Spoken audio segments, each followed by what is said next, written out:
Good evening. This is Kodiak Island Borough Assembly work session. We're in the Assembly chambers. The first item on the agenda is citizens' comments.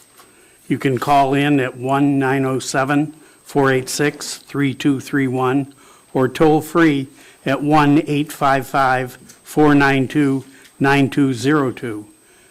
Please sign in, state your name. If you're calling in, turn off your receiver so that we don't get feedback. First speaker.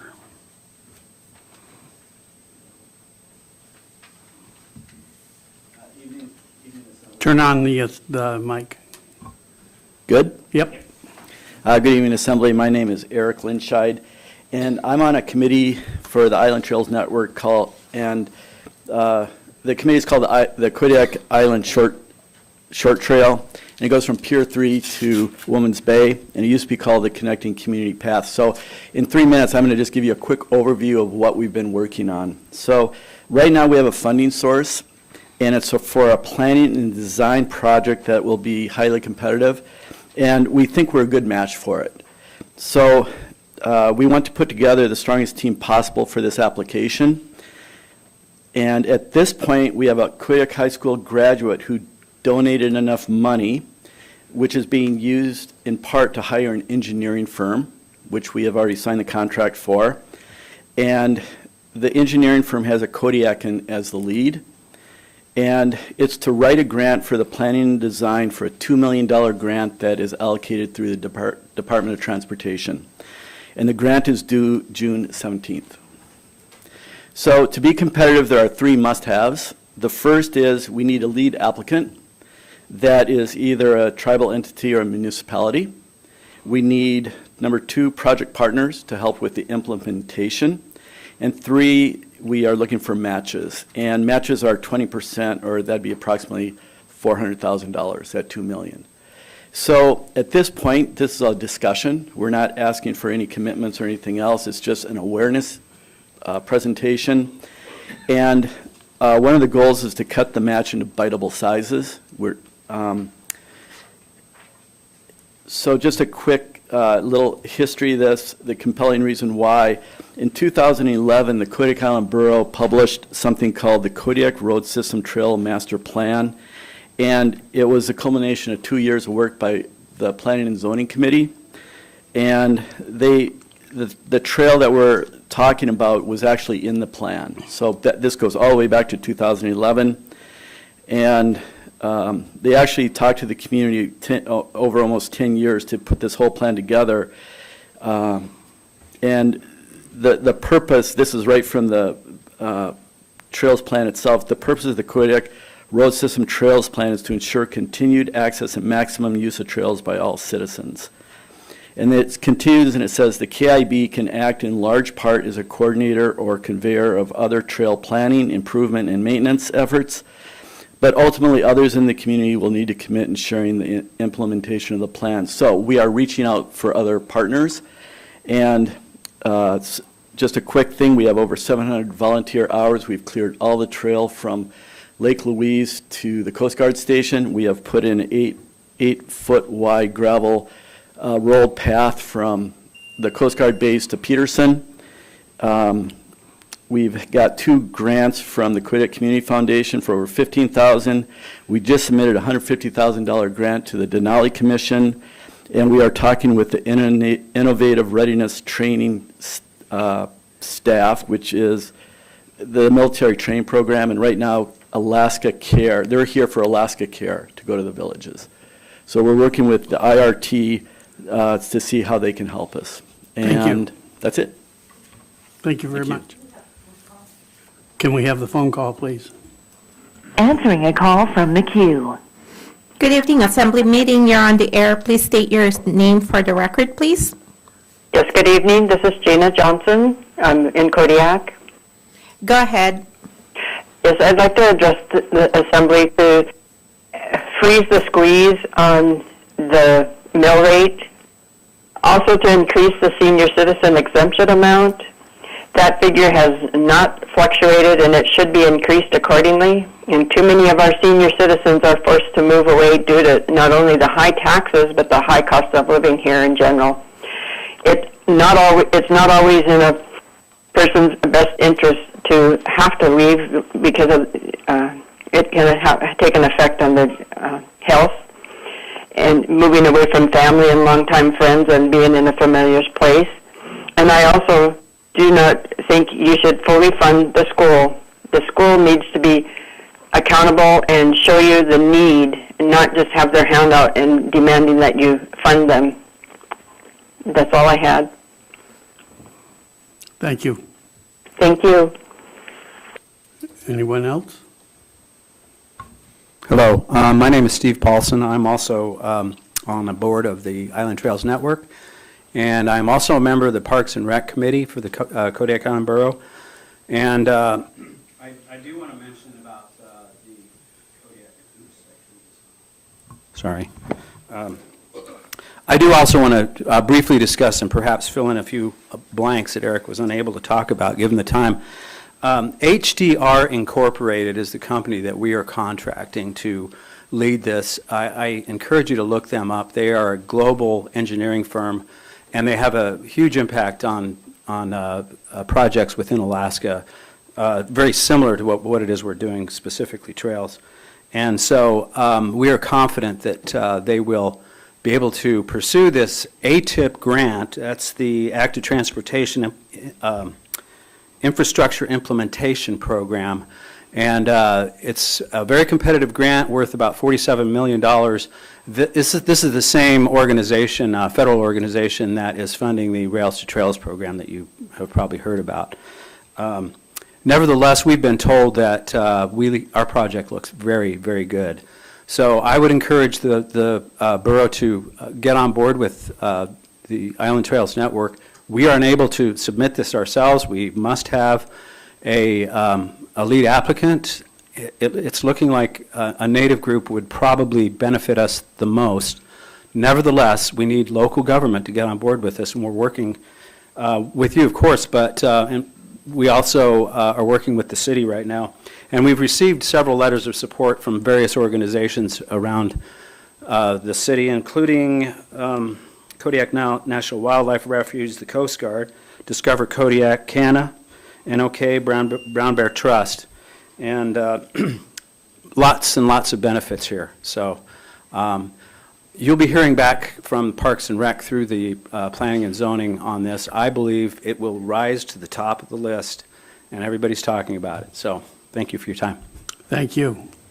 Anyone else?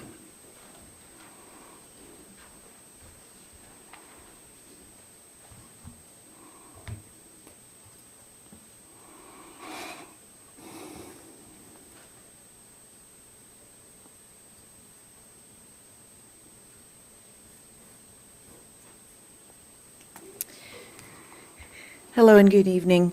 My name is Cindy Micka, and I am the superintendent for KIBSD. We knew going into our district budget cycle that it was going to be a difficult one for the district. But personally, I didn't realize how difficult until I was the one sitting in the seat and ultimately making the hard decisions and recommendations to the Board of Education.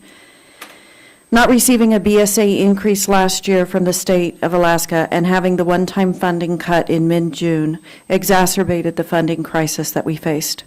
As a result, the district administration and Board of Education worked on this year's budget from October through March with presentations by the Finance Department, campus and department leadership, and administration at each board meeting and work session. Through the entire process, our team's goal was to make the best fiscally responsible decisions for the district and to do so as transparently as possible. I want to thank Ryan Sherritt for attending the majority of our budget meetings as the Assembly representative this year. Our Board of Education and the Assembly members met on March 6th for a joint work session, and I appreciate the collaboration between the two entities.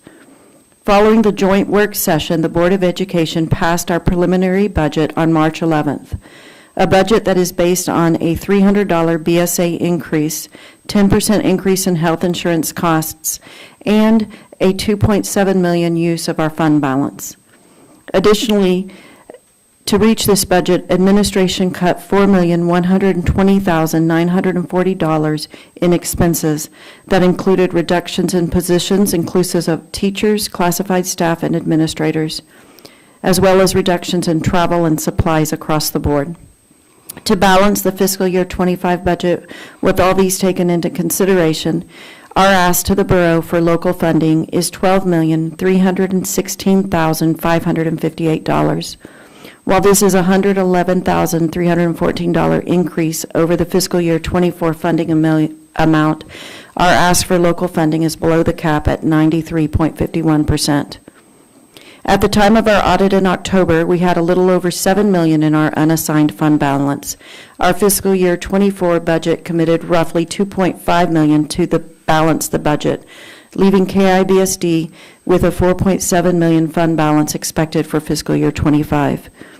If we receive a $300 increase to the BSA or the equivalent in one-time funding, which this budget is passed on, plus the $2.7 million of our fund balance dedicated to balancing the budget, we will only have $2 million left in our fund balance for the fiscal year 25, which is only approximately 4% of our expenditures. The district respectfully asks the Assembly to approve our full ask of $12,316,558. Thank you. Thank you. Anyone else?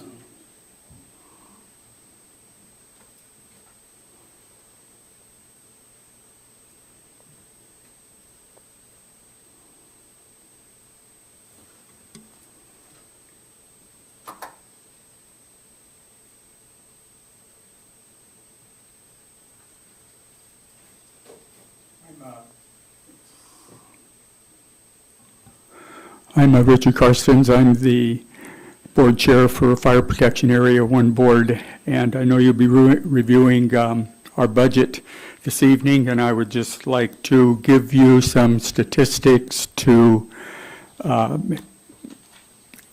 assist in in our justification of our budget proposal. So we have 33 members at Bayside besides our fire chief. Now, there are 20 of them are qualified firefighters. 4 of them are probationary firefighters. We have 17 EMS trained personnel and 9 non-fire support administrative personnel. Now, that doesn't add up to 33, that adds up to 50, and that's because a number of the men and women that volunteer, or that, I shouldn't say volunteer, that are members of Bayside are multiple tasking. They go to EMS calls as well as fire calls. The number of calls for service that we've had so far this year from the January 1st of this year through May 9th of this year has been 128. We have had 44 fire, rescue, and hazmat calls, 49 EMS calls, and 35 service calls. This would include lift assist other agencies, etc., as requested. Some of them are toned out, some of those are just called into the station. We've had 3 structure fires so far, 2 within our district and 1 where we've supplied mutual aid to City Fire. On top of that, we are looking at building an addition to Bayside, and we're the board right now, in conjunction with Chief Ellis, is in the process of building the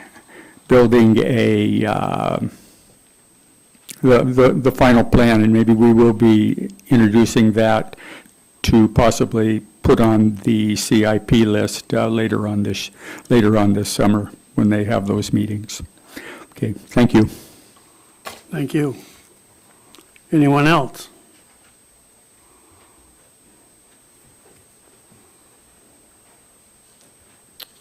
Hi, my name is Judy Karstens. I think I know all of you pretty well, but I'm speaking for the school district as a board member. And I can say I've been an active board member for 6 years. And am so proud, very proud of our educational system.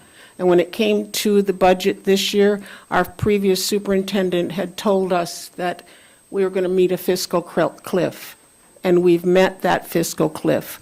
And we, at the superintendent, the staff, everyone worked really hard at looking at these budget cuts, and we were able to do these cuts without releasing anyone from their position within the school district that would have been because of budget cuts. People that have left or have not had contracts renewed was by their own choice. We had a very active student government at the high school that has campaigned and written letters to Juneau in defense of their great education here and the classes that we need. And again, I can't say enough for our educators, but we need to be fully funded with the help of you this year, because it's quite obvious, and I think we all know this, that we're probably not going to get an increase in our base student allowance this year from Juneau again. So I appreciate your work, because knowing what our work brings, but the meeting that we had as a joint community was the best that I've seen between the Borough Assembly and the school board, because we were all there for one reason. We have students to educate. We have students to prepare to put out into the world, so that hopefully someday they'll step up as volunteers and work towards what is important to them. So I'm just speaking in support of educating our children. Thank you. Thank you. Anyone else?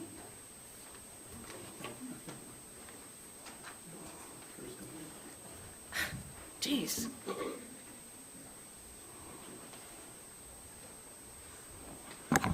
Can you sign in? Yeah, I can. Where'd the pen go?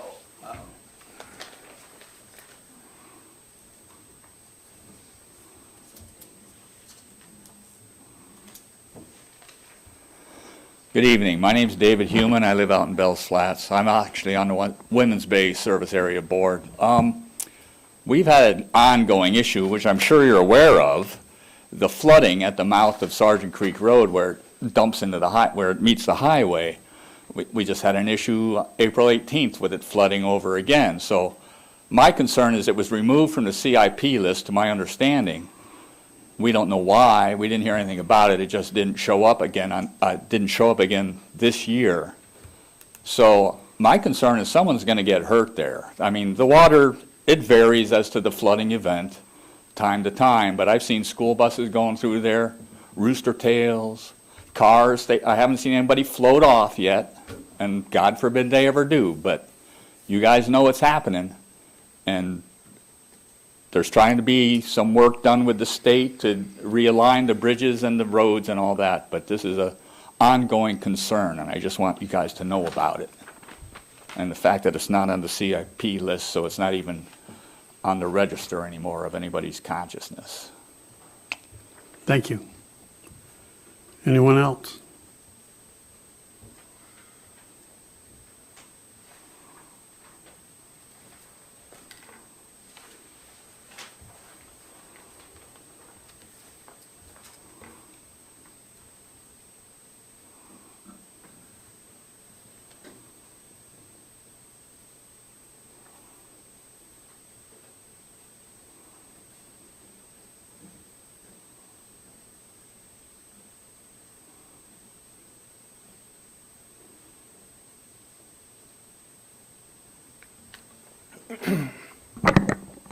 Good evening.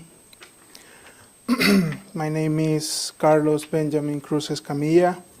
First, I want to thank the Kodiak Island Borough for their support offered through the Jumpstart program. This program has been supporting students over the year, and many have chosen education because of it.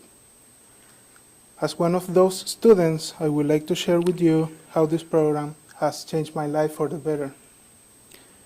I arrived to this country from El Salvador 2 years ago. And because education is expensive, it was not within my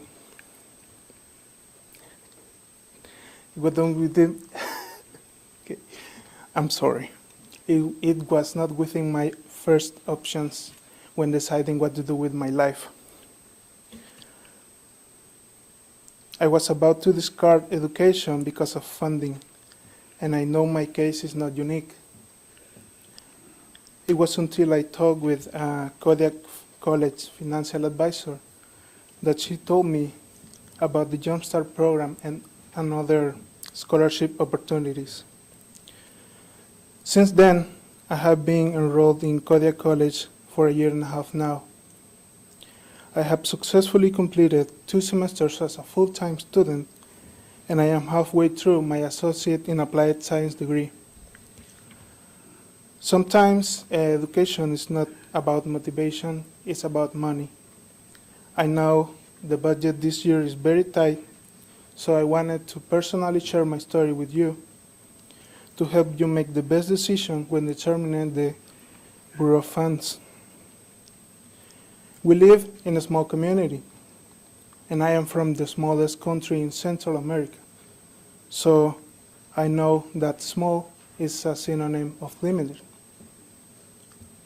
I also know that when resources are limited, they must be administered in a more thoughtful way. So I hope my feedback helps you make the best decision for your future. I believe in your judgment. Thank you for your attention. Thank you. Nice job, Carlos. Anyone else? Any phone calls on this?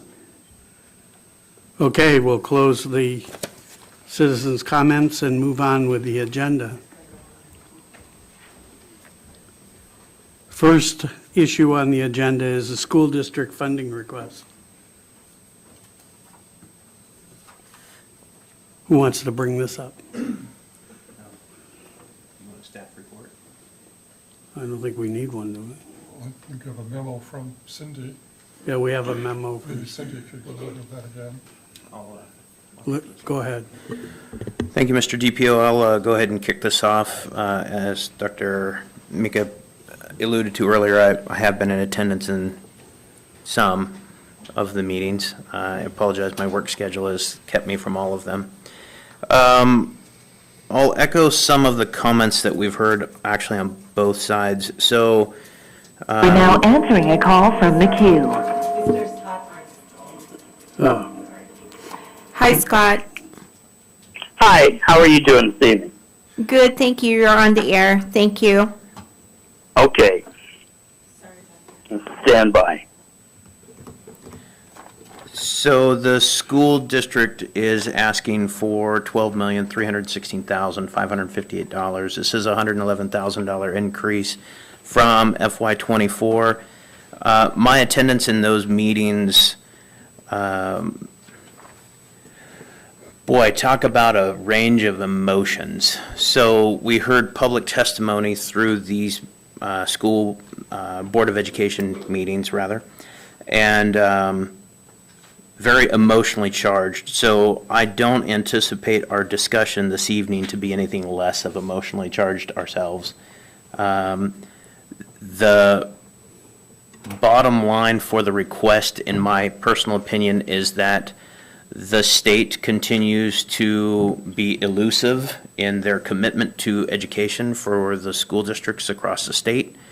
Unfortunately, Kodiak School District is caught in one of those positions where there is uncertainty.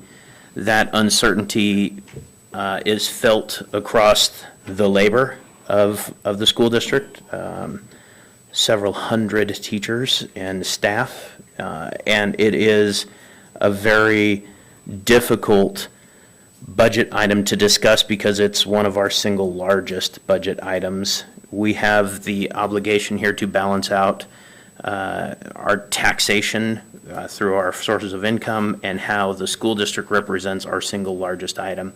So you guys do have the superintendent's memo here. I guess between general discussion. If there's something I can't answer, I see the school district is in attendance, so perhaps the school district can be tapped if we come to a discussion that maybe we can't answer. So if I can continue, Mr. DPO, I'll go ahead and lead in after that summary with kind of my own position, if you would like. Sure, go ahead.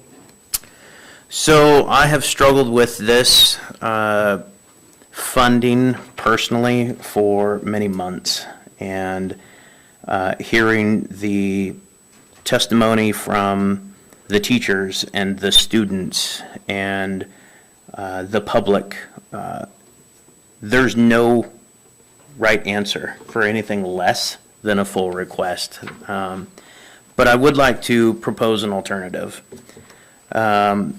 I would actually like to propose that we distribute this in two parts. So I would like to hold back an auxiliary fund of $2 million pending the outcome of the state funding. That $2 million auxiliary fund would be utilized in the amount that the state does not fund or come forward with any additional funding. If the state does come forward with additional funding, then that $2 million would be distributed pro rata. We could discuss how that funding pro rata would be distributed if there's a consensus on the idea of that holdback. That's my suggestion. Pending any other questions, I'll yield the floor. Mr. Ledoux.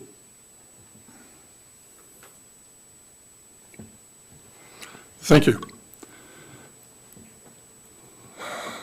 I think, as we consider any kind of funding source, school district, health, et cetera, those that the borough has responsibility for under the law, we have to weigh, is the budget presented to us by the school district being fiscally responsible? Well, as Dr. Mika has indicated, they've cut over $4 million to balance this budget. They could have easily asked for funding to the cap. They did not. They chose to cut their budget to keep the request to the borough to be a minimum, and it's one of the lowest increases, if you look at, 10 years requests. I think we have to look at, is the school district delivering a quality program, and will they? And I believe that's correct, they will. Are they planning for the future? Yes. There's some real challenges the district's going to face in coming years, and you have to have a sort of a deep understanding of the budget to see that. The school district is funding their budget or balancing their budget with a $2.7 million fund balance. That means that they're hoping that they will have the money to balance their budget with money that's left over from previous fiscal years, et cetera, money that they didn't spend. The same way if the borough has budgeted positions and they can't fill it, it goes into their fund balance. So the district is betting that they will have $2.7 million, which is interesting. They have insurance increases this year of, it's hard to predict what they are, but we'll just say top end 20%, low end maybe 10%. It's hard to say. The district is self-insured. That means that anytime somebody needs to go to the doctor, the district writes a direct check plus management fees. That hasn't changed. So their entire budget is predicting how many people are going to need medical services. They don't know that. They just get a bid from their advisor. So if you look at and then the current budget under the state, is anywhere from, it looks like right now what's coming down is one-time funding again. So what that means is that the district may get $2 million, $3 million, $4 million in one-time funding, but the following year, they don't know if they're going to get that. Okay, so let's look at what the district faces the following year. Not next year. Let's say they get this budget. That means they're going to go into the following year budget with over a $2.7 million deficit because they're balancing their budget with a fund balance use. And if they don't have another $2.7 million, if you will, that's going to carry over into the following year. Okay, then you look at steps and column increases, the way you fund salaries. That generally is an increase of $1.5 million a year. as it averages out. So then you look at a deficit possibly in the coming year of just fund balance, salary increases, insurance that's multi-million-dollar, okay, that they have to take into account. We're not talking, we also could talk about salary, let's see. So if we look at the school district's budget, they made cuts for some million, I know the exact amount, I'll just say over $4 million.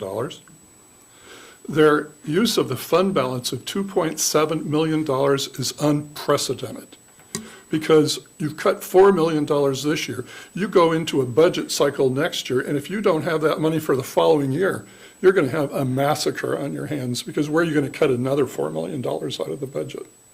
And because the legislature is now looking at one-time money, they can't predict what that following year could look like, because the legislature is doing that simply because they don't want to have to fund at the same level or more in following years. They're hedging their bets, so there's no guarantee that they are going to continue to get those funds. So if we don't act responsibly, then the district in the following year is going to have a real problem. The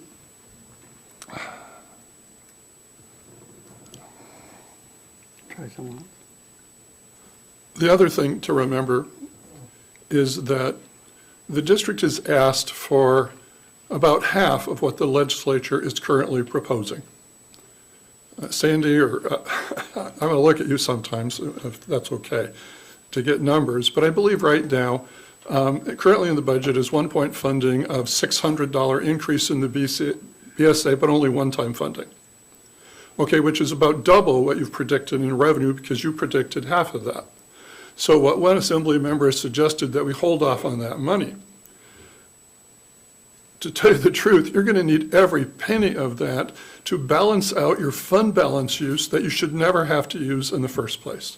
The borough would never allow themselves to carry that kind of fund balance forward, because you have to predict it the following year. So if they did get that money, they will need it to prepare for the following year, or they were going to have to make massive program cuts in the budget again. So this is very, very important. The most important thing the district did, I believe, is that they cut their budget to reduce the requests from the borough. We have to stand in the gap, or there will be another crisis much worse than we have right now next year for the following fiscal year.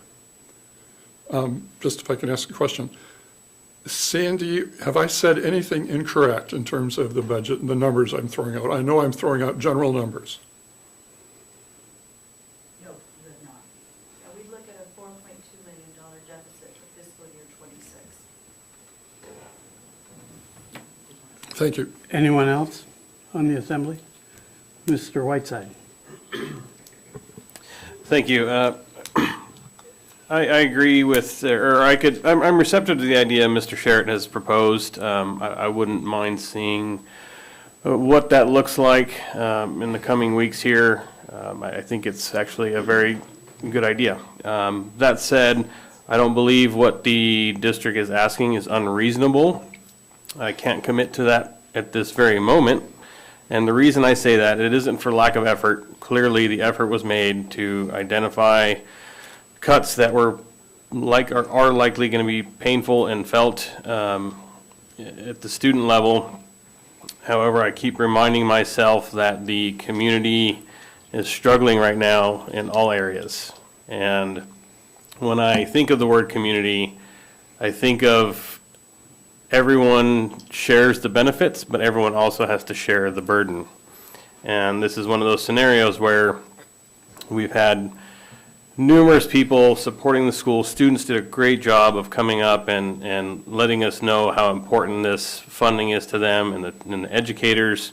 We've also heard as many people come in and say they are looking to leave the island because they can no longer afford to live here, and the cost of living is just skyrocketing in all areas. There's no area of spending or funding or needs that hasn't increased for the community. So I'm thinking of this through the lens of being equitable to the entire community. So I can't commit to the full ask at this moment. However, I'm receptive to identifying some savings within other areas of the budget to account for it.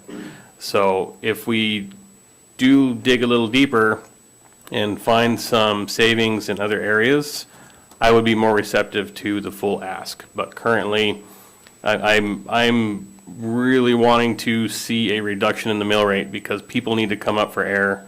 People are leaving the island, which is having a direct impact in lower enrollment, in my opinion. We've had people come up and speak to us and say those exact words, that they're taking their family and leaving if we can't reduce the mill rate. So it's a very difficult situation to be in. I appreciate all of the work and energy that has gone into this. I don't take the ask lightly by any means.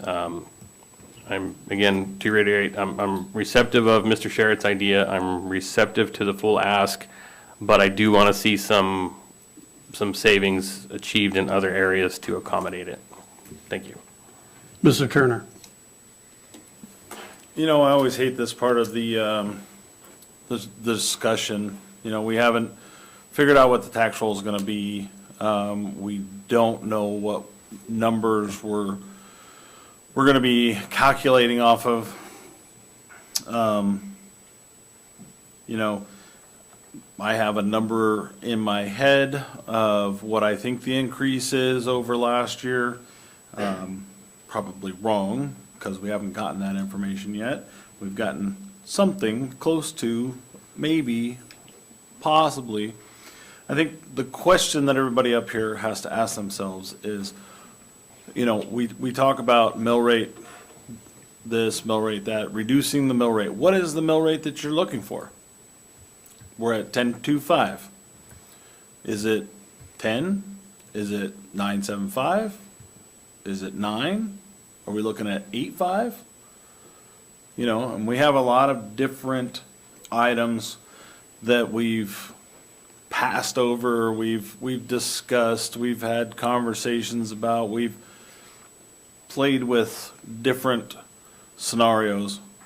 But all of that is moot until we actually see the tax roll and figure out how much we actually have to spend. So we're putting the cart before the horse, as always.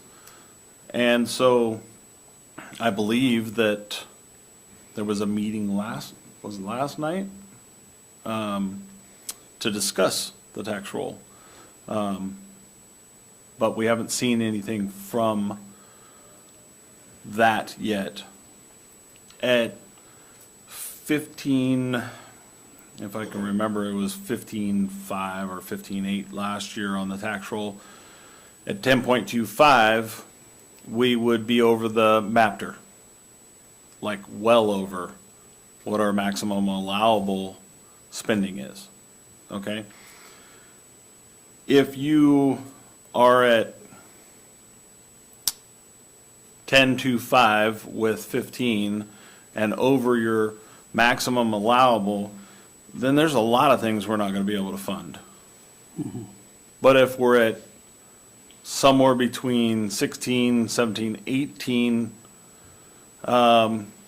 then your mill rate is going to reduce quarters at a time, or 0.25 at a time. I have a number in my head, and I'm looking for 9.25. And I think that that is obtainable with the tax roll. Whether or not my guess on the tax roll is correct is going to be the question in the end. But if you do that, what we've been presented with the manager's budget is all doable except for the piece that we're going to discuss tonight, which is in the manager's level 2 is higher than the request. So that hasn't changed since the request came in at 12,316. In the piece that we're going to discuss in the next section is 12,577, which is the maximum. So I'm sure that that will change once we start having a discussion on that piece. But we can keep talking about it and keep talking about it and keep talking about it. What is the number you want in your mind? And then what is the tax roll going to actually be, is what we've got to look at. We can throw around this all night long and we're not going to get anywhere, because in my calculations, we are able to fund 100% of the request. Now, do we want to? Anyone else? Mr. Jared? Mr. Griffin, excuse me. Mr. Jared, thank you. I was going to say, not nearly as detailed as what James went down, but just that, it's a little cart before the horse right now. I agree with that. So I won't say too much, except I might need a little more convincing about Ryan's idea about the auxiliary fund and splitting it up into two tranches. The way I understand the school budget, and you can correct me and Larry can correct me too, is they really need to know their budget for sure at the beginning, because it's 80 to 90% of the budget is curriculum and instructional costs. And those are costs that, beginning of fiscal year, that's what they need for their to buy curriculum, to make sure the schools are ready to go, to make sure that they have teachers recruited and moved on to the island. And if any of that money, any of that ask is delayed, what are they going to do with $2 million come September? Because they've already, had to make all the adjustments they needed to anyway. Other than, I'm not sure what they would do if that. So I don't know if I can quite get behind that. I love the creative thinking. It might work in other areas. I don't think it might necessarily work with the school district funding and how they set their budget and how they need their budget set day one. In fact, probably maybe 2 or 3 months ago, as you're recruiting for positions and trying to hire and buying supplies and all of that, so that everything is ready day one. It takes a long time to recruit teachers, and it takes money to recruit qualified teachers and get them here. So I think it works better in their favor if they get all the ask, whatever the ask is that we end up with, all up front, and know what it is for sure on June 6th. Is that fairly accurate? Scott Arndt, do you have comments? Not at this time. I'm just listening. Okey-doke. Mr. Turner again.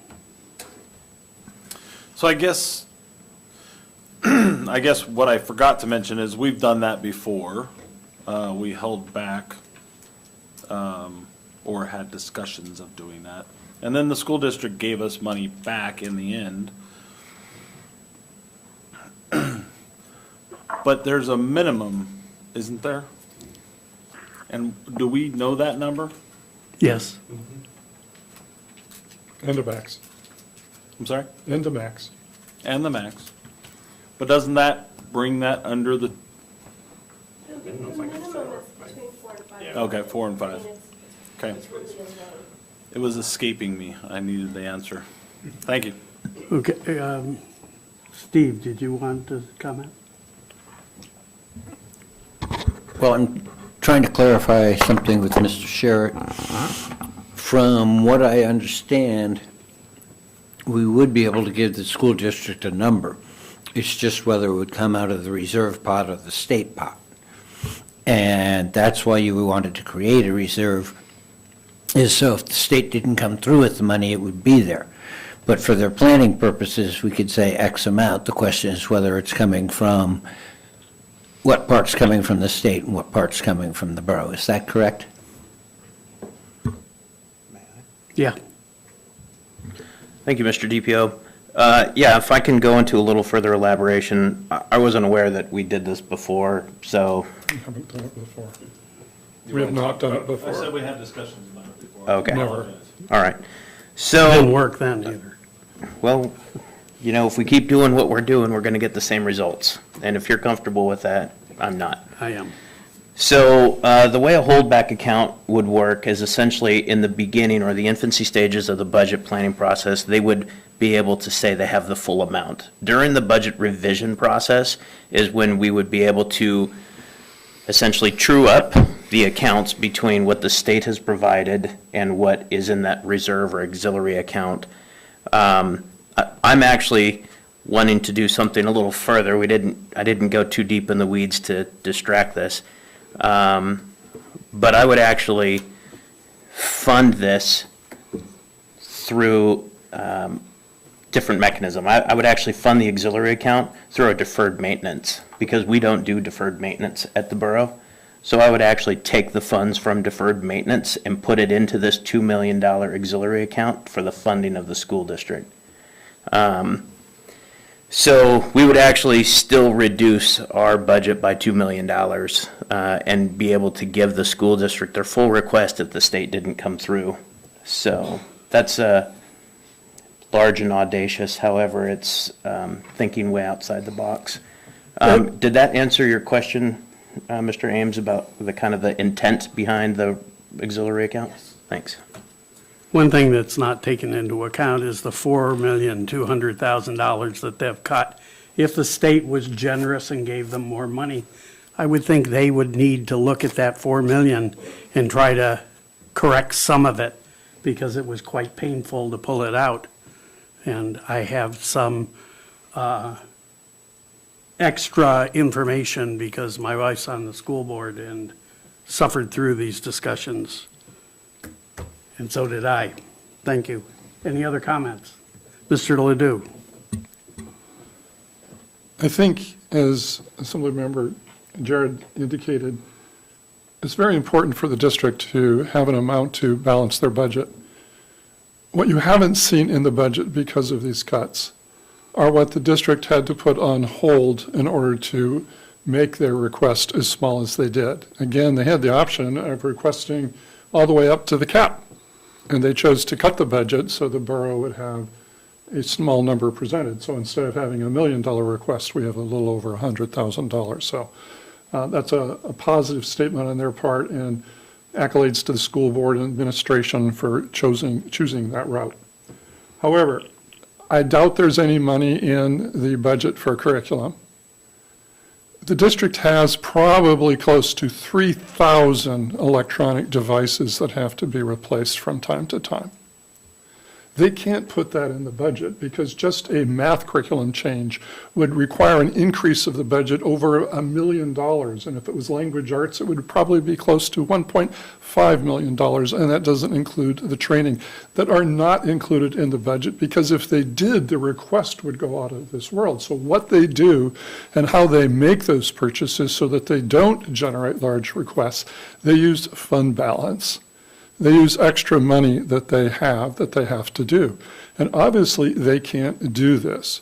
Setting aside some of the money that they need to take care of their budget and realize that they've already been through a complete budget process. We saw that when we met with them, and they've been working on this budget for a long time.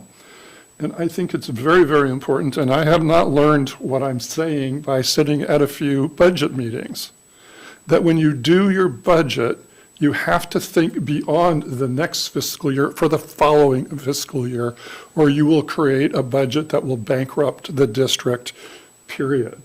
And the borough will not be able to fill that gap.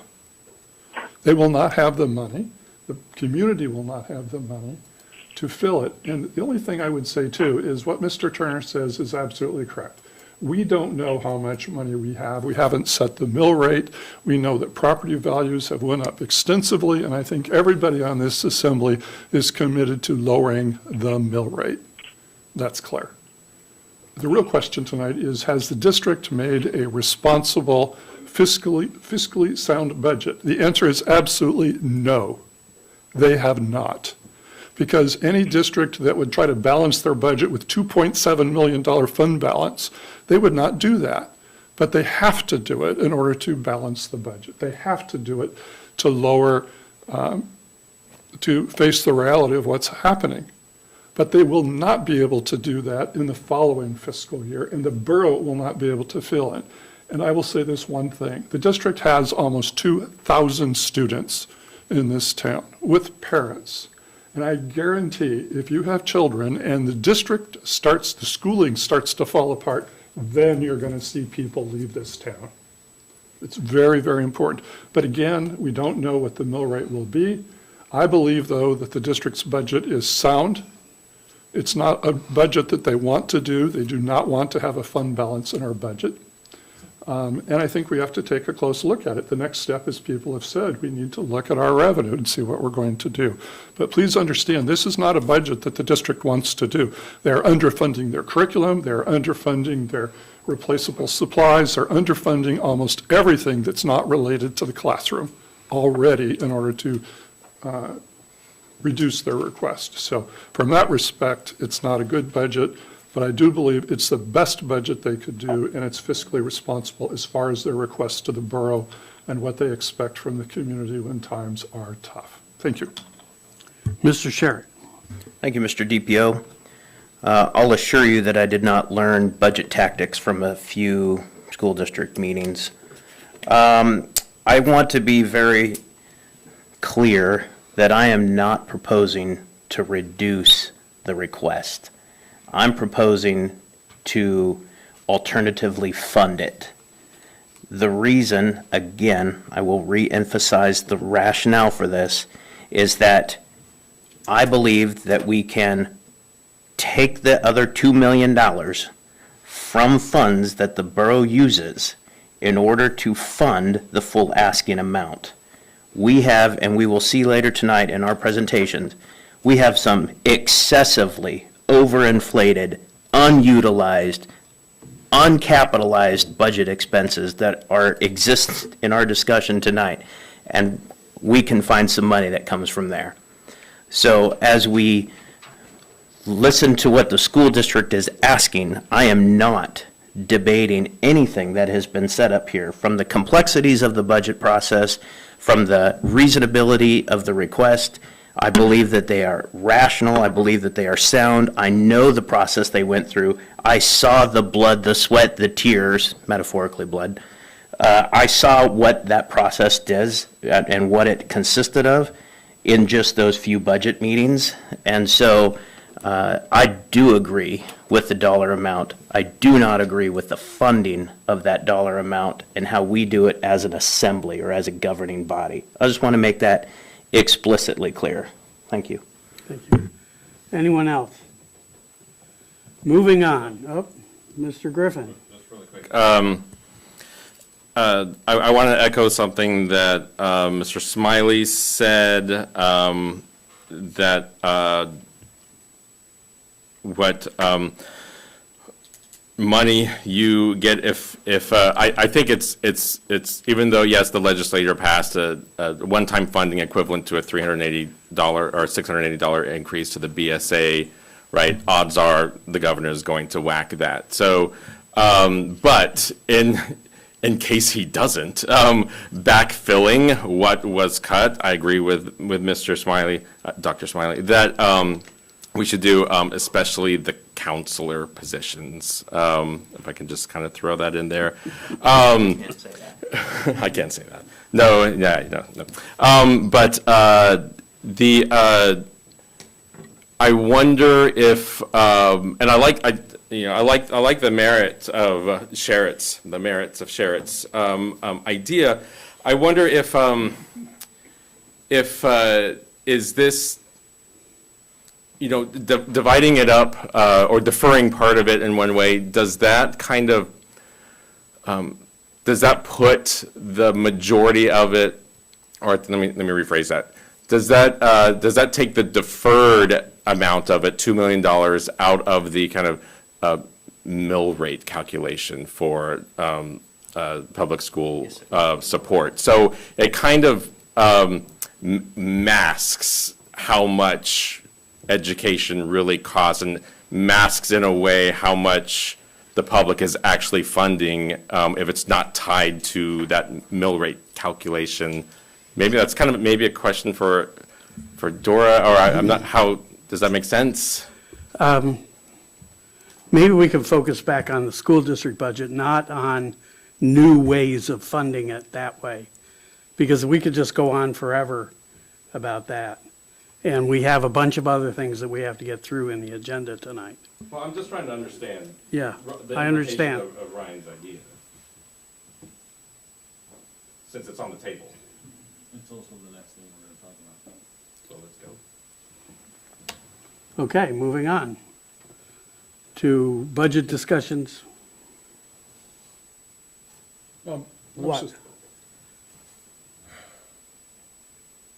All right, well, the only point I was going to make is that, and I felt this before, we gave 3 minutes for the superintendent of schools to present, their budget to us as if they were someone from the public presenting information, and we've been battling around, things about the school district. It just seems like in the future, it would be nice to have the superintendent and the business manager here to be able to respond to some of these questions as we go through them. So I'm just making that point. I think in the future, we need to have more dialogue as we discuss, the school district budget. That's all. Thank you. Okay, moving on. Now, various special revenue funds. And are we going to get staff's input on this? I would ask how you would like it presented. Dora is here. If you want to go with each budget, is there something specific? We also have, folks in the audience that you had requested. Perhaps some of those could be prioritized, but it's totally up to you, sir. Up to me, huh? That's a dangerous thing to do. We've gone line by line down all the other budgets. Yeah, so the first one is the Education Support Fund. Do you want to deal with that? Fund number 201. Good evening. So, sorry, I'm struggling with a cold. So the number you'll see here for funding on the School District Education Support Fund is $12.5 million. This incorporates the $12.3 million ask from the school district and also a $260,000 deficit that the fund currently carries due to late filed senior exemptions and mostly because of the refund we had to give CANA on taxes. All right. So in order to balance that fund out, we need the additional $260,000, which brings that total up to 12.5. Any questions about this? Can you go over those numbers, the deficit number? Sorry, the deficit numbers one more time. 260,907.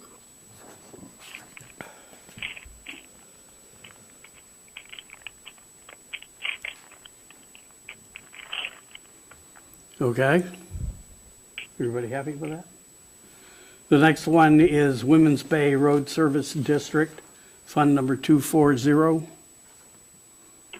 Do we have the, 201, education support. she just went through all of that. We did not go line by line. Do we, Professional services. you want to go line by line through that? Well, we have in the past, Mr. DPO. Okay, 201, Education Support Fund. That's okay. So there are in-kind items that the school district, that we withhold money from the school district for, such as audit services, insurance, and, let's see, snow removal, repairs and maintenance. And so $650,000 of what we appropriate to the school district will be held as in-kind. Every quarter, the school district, we swap back and forth in-kind reports to make sure that we're both on track for what we spend. There's some obligations that we have for insurance on our buildings that they pay for, and audit services for accountants that we pay for under our contracts that audits their books. So that's what that in-kind is.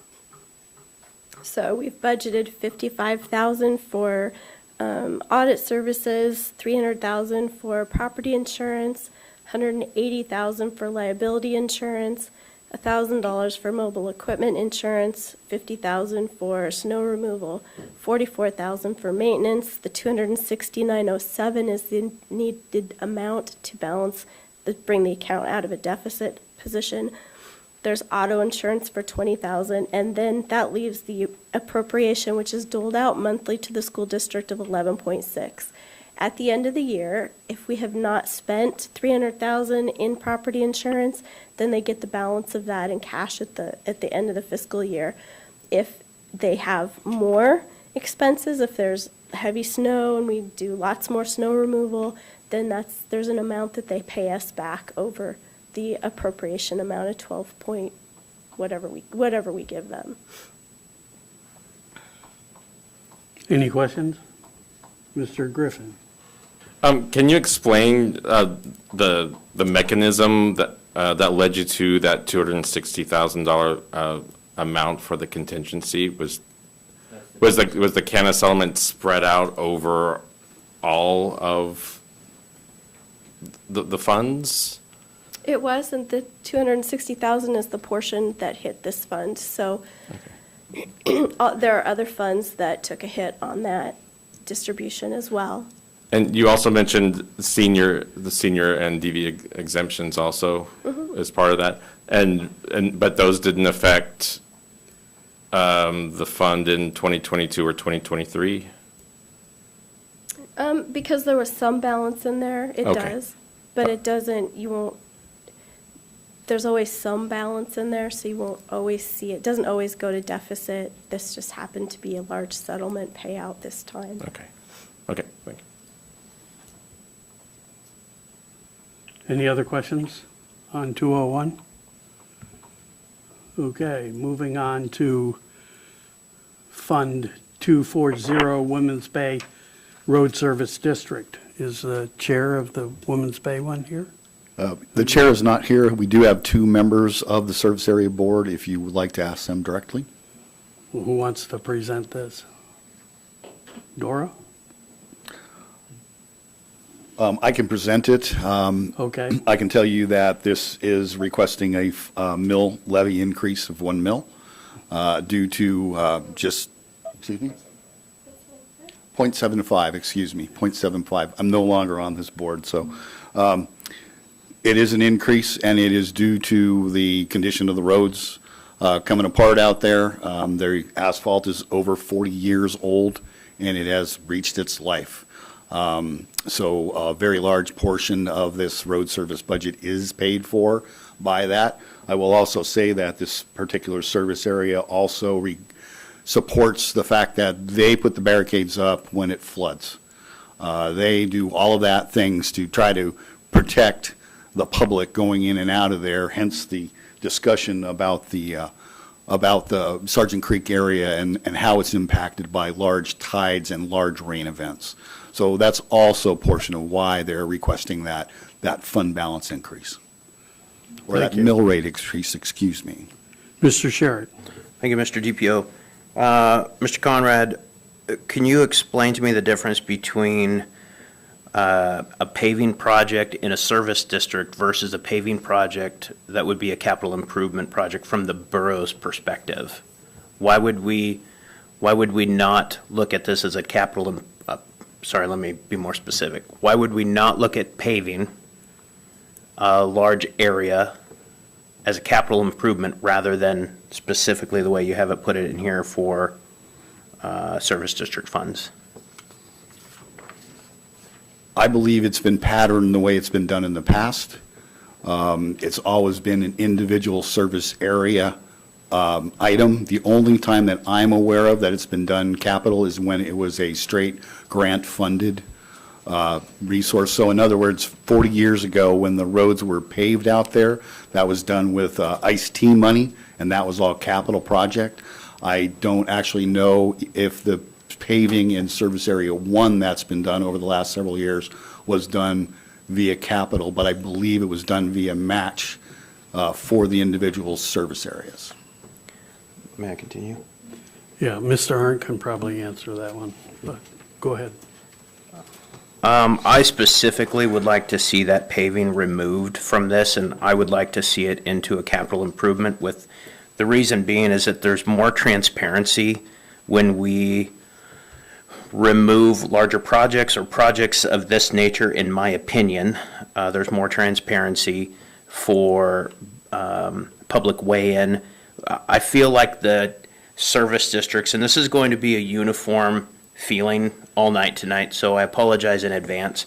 I feel like the service district contracts are elusive. I feel like there's not good transparency. I feel like they're ad hoc type contracts, and I would love to start seeing funds come from service districts and into transparent capital improvement projects.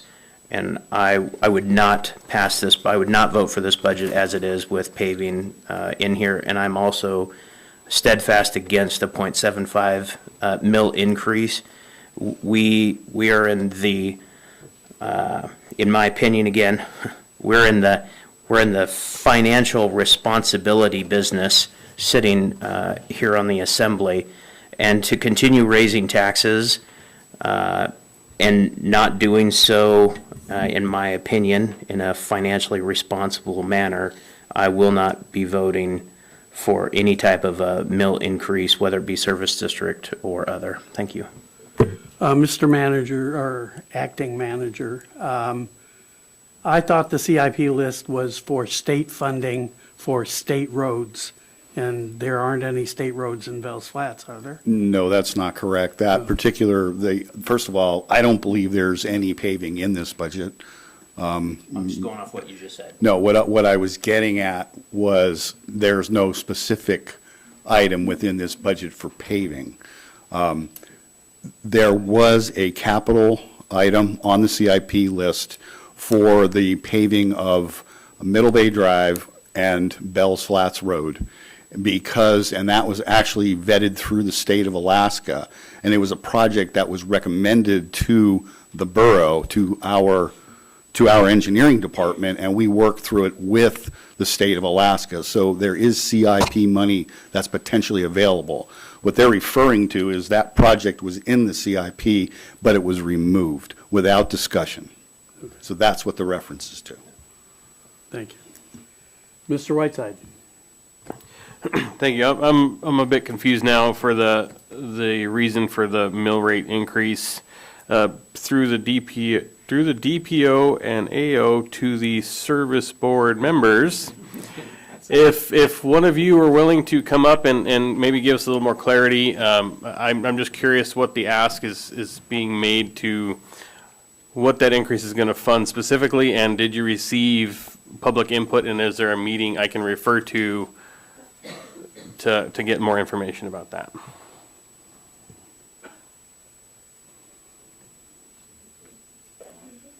Oh, there we go.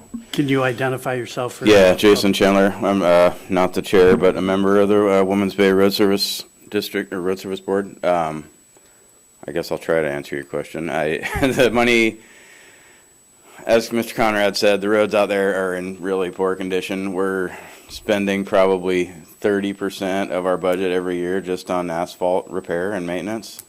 So that doesn't leave any money left for all the other things we need to do, brushing and ditching and culvert repair and replacement, maintaining all the gravel roads, snow removal. The bottom line is we just don't have enough money to keep repairing the asphalt roads and do all the other things we need to be doing out there. May I follow up? Go ahead.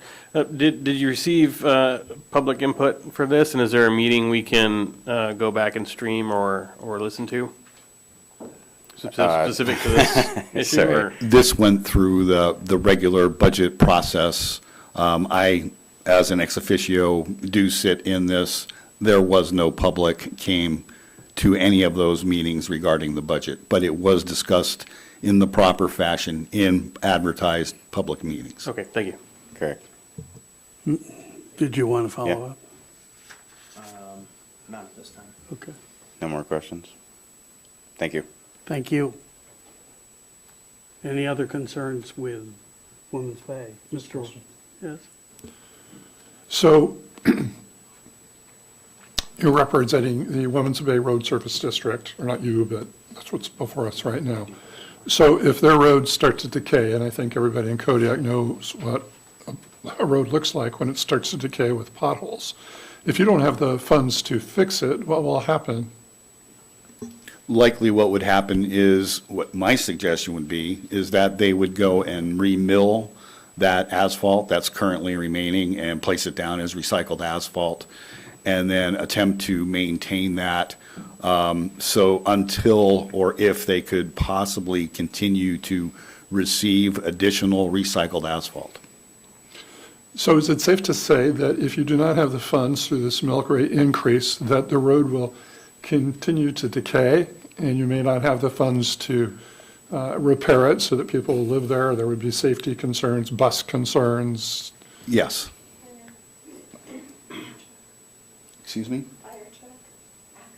Yeah, it's access, the whole bit. I mean, you have, it's a public safety concern, but effectively what you're going to end up doing is going back to gravel roads.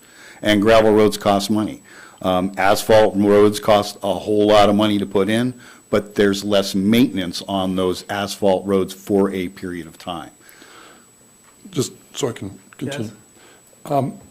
Have you communicated, the mill rate increase in any way as a service board to posters or in the store or gas station, anything like that? I believe it was just done basically through the public process.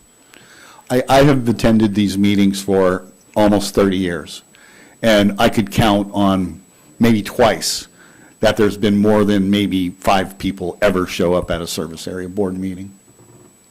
Right, so the mill rate increase is essentially, through the process that you've described, a request by the community, the service district, if you will, to maintain the safety of their roads. And if we don't approve it at this point in time, as I understand it, there'll be continual decay of the road, which may result in safety concerns, et cetera. This budget, if it is approved as is, indeed with an increase, will still see a deterioration in the quality of the roads. All right, thank you. I understand. Mr. Sherritt. Thank you, Mr. DPO. Mr. Conrad, on the Fund 240 line 446.125, that's grading and ditching. In 2024, actual amount was roughly $27,000. We're budgeting $99,000 now. Based on the conversations that we've heard, is it safe to assume that that increase for grading and ditching is to be spent in asphalt repair? So we're looking at, roughly $62,000 in asphalt repair? I think you're looking at, I think the board actually spread those dollars across. So they looked at the amount that mill rate would increase, and I believe they increased all of those line items, some of them more than others. That's the largest increase. Yes, you're correct, that $44,000. I don't know that it's necessarily targeted at paving per se. I believe that they're looking at the fact that there's been deferred maintenance in that area. There's ditches that need to be cleared. Without ditches being dug, you maintain water on the surface of the roads. Roads need to be crowned, things of that nature. There hasn't been gravel, a significant amount of gravel placed on the road surfaces for quite a few years. Right, so my follow-on question is we've got a budget line item that's similar in maintenance repairs, but what we've heard is the need to do additional asphalt repairs. So I guess where is the budget allocation for the additional asphalt repairs above and beyond the previous year? There is no allocation for budget above and beyond or repairs above and beyond. They're trying to hold their own on this budget is what they're trying to do. And you cannot predict costs of snow removal and things of that nature. And every different chair has a different way of deciding whether or not there needs to be snow removal, there needs to be ice control. And that's an individual decision, and you cannot predict that. So these lines, the monies within these lines could definitely vary depending on what the service area board, the elected members, decide is the priority at the time to repair.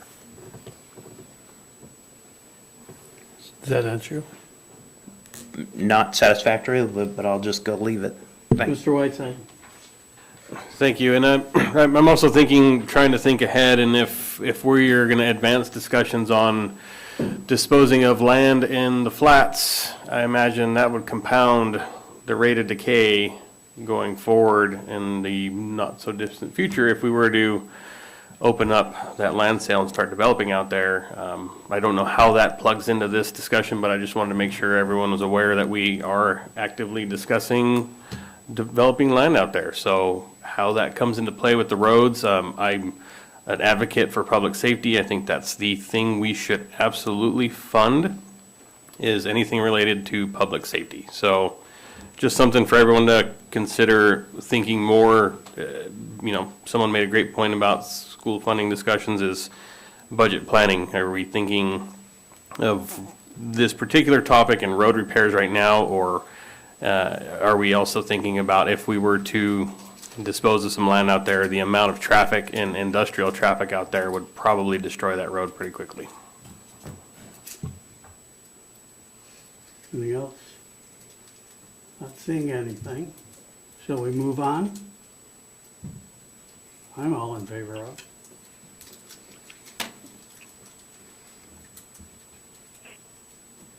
What is the next? 242, Service District number 1. Oh, Service District number 1. That would be me. That would be you. So I guess something that I think needs to stay, because we have new members on the assembly, is the borough does not have general road powers. The powers are adopted by the citizens the residents in each service district. And the service district are treated as enterprise funds and responsible for it.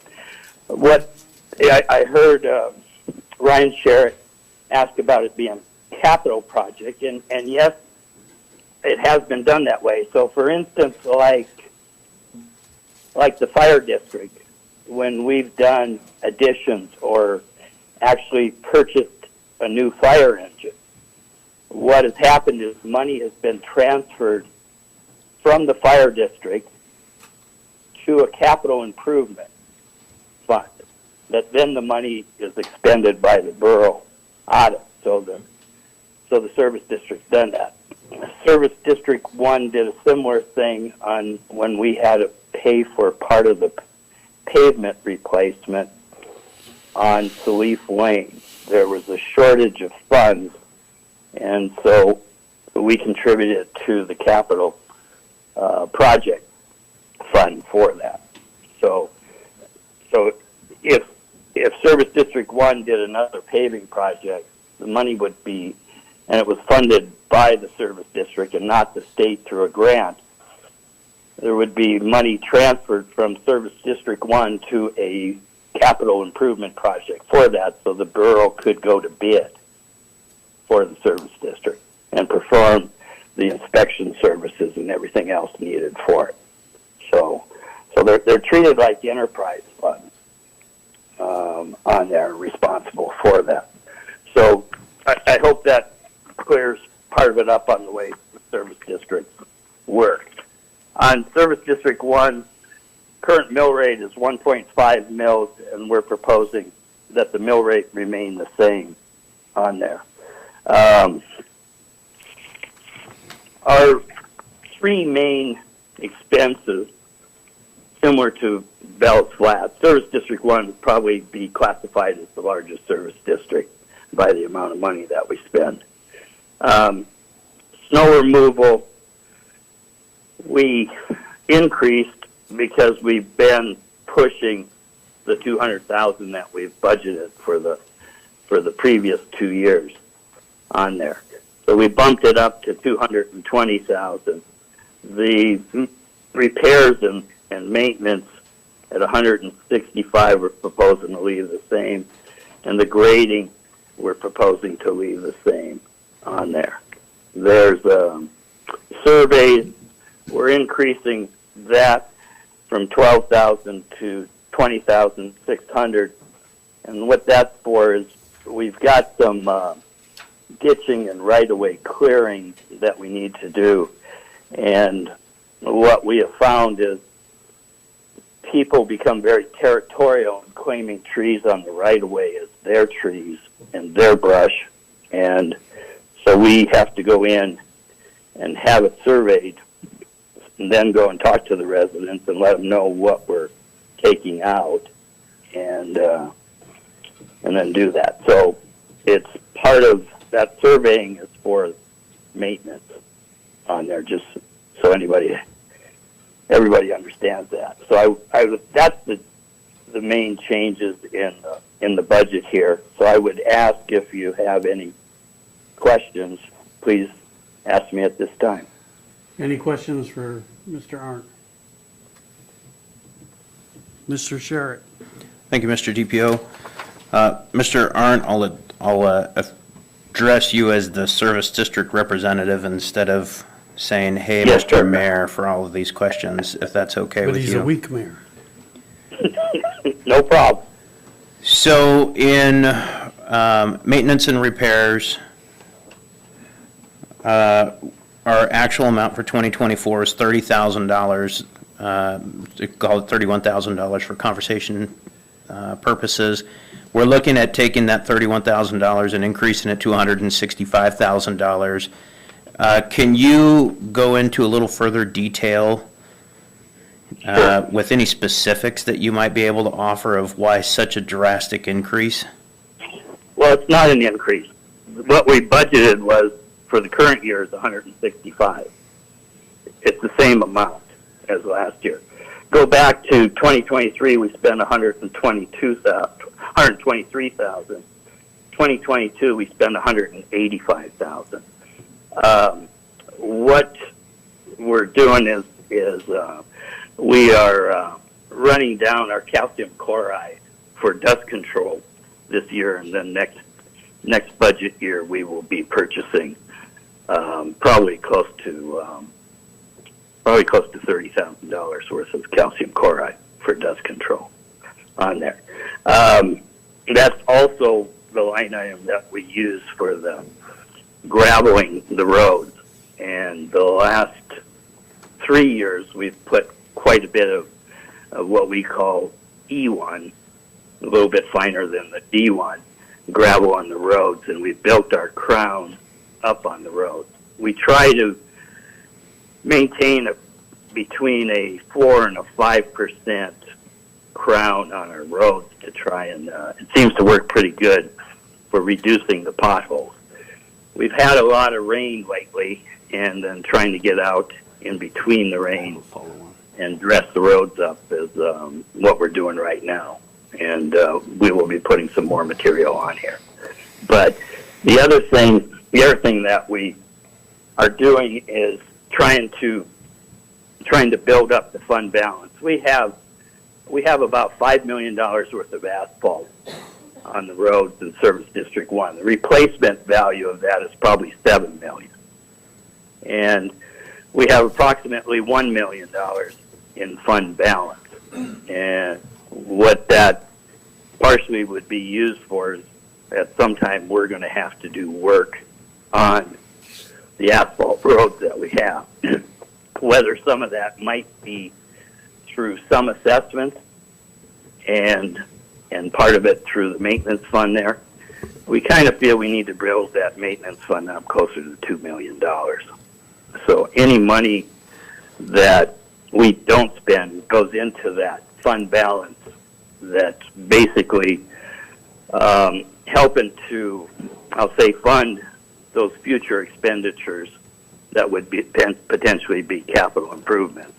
And so it's trying to, rather than have to make a major change to the mill rate in different years, kind of an up and down roller coaster, we've tried to stabilize it and use it. Our biggest, and that goes for any of the service districts, our biggest variable is the snow removal. And, you know, almost half of the 3 line items is in the snow removal end of thing. We, for instance, we have expended, we didn't buy any salt in the current fiscal year, and we've just about completely expended our salt. So we'll be ordering probably at least 2 containers, which is 80,000 pounds of salt for this coming year on there, along with, for the coming year, approximately 40,000 pounds of calcium chloride, so for the dust control. So does that help answer some of your questions, Ryan? Can I continue? Yes. It does help, and I appreciate the explanation. I just want to circle back around to a couple comments that you made. So, and I want to reemphasize this, so please correct me if my numbers and quick note-taking are wrong. Currently, Service District 1 has a $1 million fund balance, is that correct? Approximately, yes. And you're looking to build that to $2 million, is that correct? Over a period of years. It's going to be years, yes. Well, as looking at the 2024 actual amount spent versus the budget amount, it looks like you're 25% of your goal if you kept your level spending in 25 as opposed to 24's budget. I can't see myself, and maybe I just have a gross misconception of government spending, and I'll allow anybody to chime in here, but why are we overtaxing to build a savings account when my illusion, I guess, of government spending is you bond or capital improve when you need the funds rather than overtaxation to build an account that then may or may not be used for what you originally intended it on, because these are elected positions. And if your plan is to build this fund over several years and none of us here are in these positions, those funds will be taken to somewhere else perhaps. And so I guess I just have a gross misconception of why, in my opinion, we're overtaxing and trying to build a savings account. So I guess anyone can chime in on that. Well, I'll start there. First off, we don't feel it's overtaxing on there. We feel it's prudent planning for the future operation. Asphalt, gravel roads, we have to do the grading in that on there. And on asphalt roads, once you pave them, the only time you're running the grader across is for snow removal.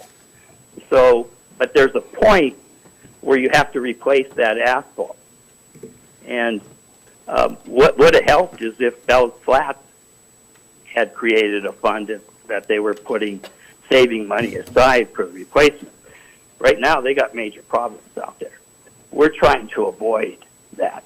So I don't feel it's overtaxing. It's just like on the fire district, and I'm available for when we talk about that. At some time, we have to replace those $1 million fire engines on there.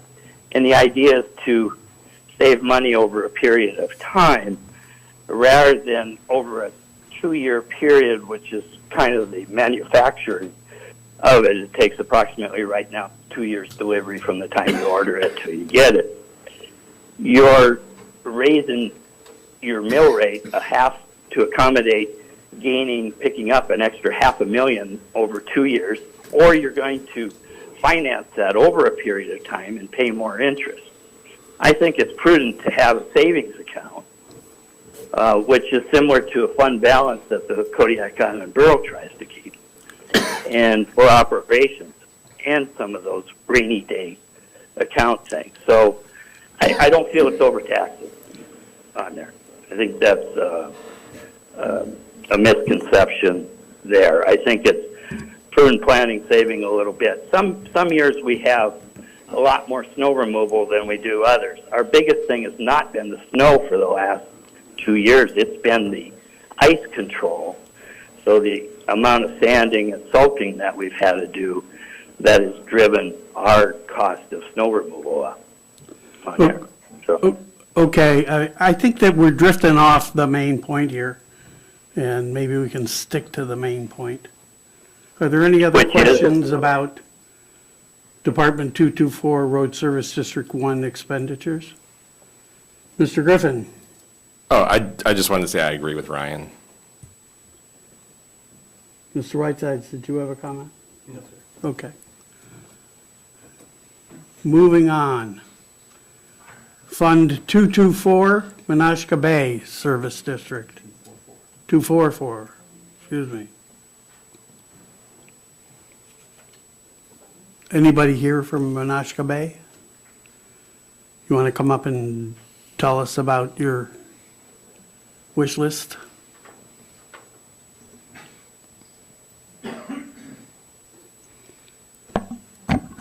Yeah, for the record, Paddy O'Donnell.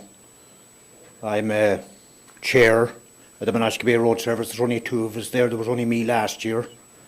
And we've basically rolled the budget over from fiscal year 24 to 25 without making any changes to it other than a little bit of housekeeping. So small little numbers. And that's about all I have. If you have any questions, I'll try to answer them. I don't. Anybody have any questions? Were we rolling Bayview's Road Service District in with Menasha Bay? No, not at this time. Not yet? Okay. Thank you. Any other questions from the Assembly for Mr. O'Donnell? Yes? Thank you. Could you expand a little bit on why there was no actual dollars spent in maintenance and repairs last year, and you've got a $20,000 line item for this year? Thank you. So, maintenance repairs, I guess the big one on maintenance repairs was 2022, 69,207. And a little bit in 2023. Last year, I mean, we did a couple of runs of the roads, checked them out, and it didn't require the attention it needed in 2022. Now, however, we're coming up here a couple of years later, and as you all know, brush and what have you grows fast around there. And we have a lot of rain and a lot of issues with Three Sisters this year, and Marmot for that, for that matter. So coming up here in 24 and into 25, both of them roads are going to need to be addressed, and we'll probably be up somewhere. Well, things have gotten more expensive, so I'm not even sure if the 69 will cover it.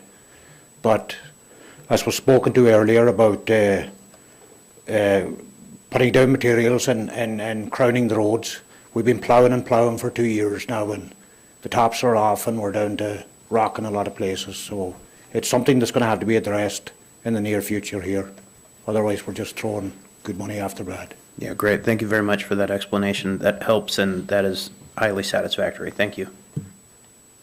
Any other questions on the Assembly?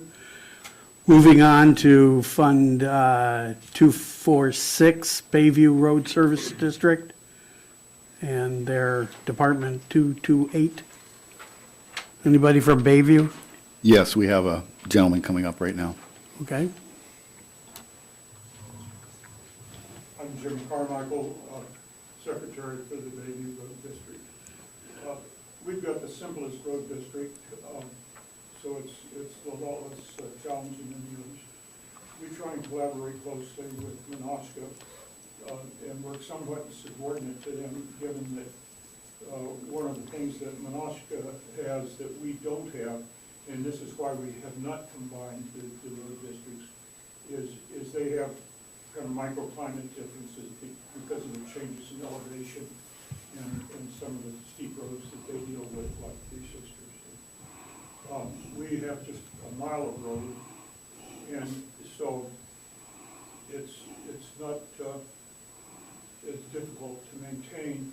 And amongst the three of us that are on the board, we can work our call-outs so that we concur and kind of tag on to what Menasha is going to do, and once their plowing is done, then get ours done. We do have some steep roads where safety can be a concern if we don't get sanding out there right away, and we're satisfied with with Brecken being the contractor on that because they're highly responsive and we can get sanding timely when we need it. And those are always judgment calls because when you've got 12% grade and water on the ice, you can scoot down that hill pretty quickly, and we've got some good anecdotal stories in the past that has made us believers. So, but we're holding our budget numbers the same as they have been, and we try and build up a little reserve, and working with the reserve to do some of the project type of work that we do, working with that reserve is the best way to do it. The reason for that being because of the variability and from year to year in snow removal, it gives us both a cushion and a chance then to schedule whatever we have to do. We did try putting on, year before last, some of the recycled asphalt. We've decided we don't want to do that again. We don't feel on our roads that we've benefited adequately from it. We've got a few bad spots in the road, and so we have to stay on top of those. The crowning being imperative, and they're site specific as to why those spots are bad and remain bad, and so it's just something that again, by being a small service district, it's easier for us to stay on top of it. We've learned from experience what to do and what not to do. Any questions? Our budget is only $14,500. Mr. Sherritt. Thank you, Mr. DPO. Mr. Carmichael, thank you for coming out. Is the intent with the Bayview Road Service District to leave the mill rate unchanged? Yes.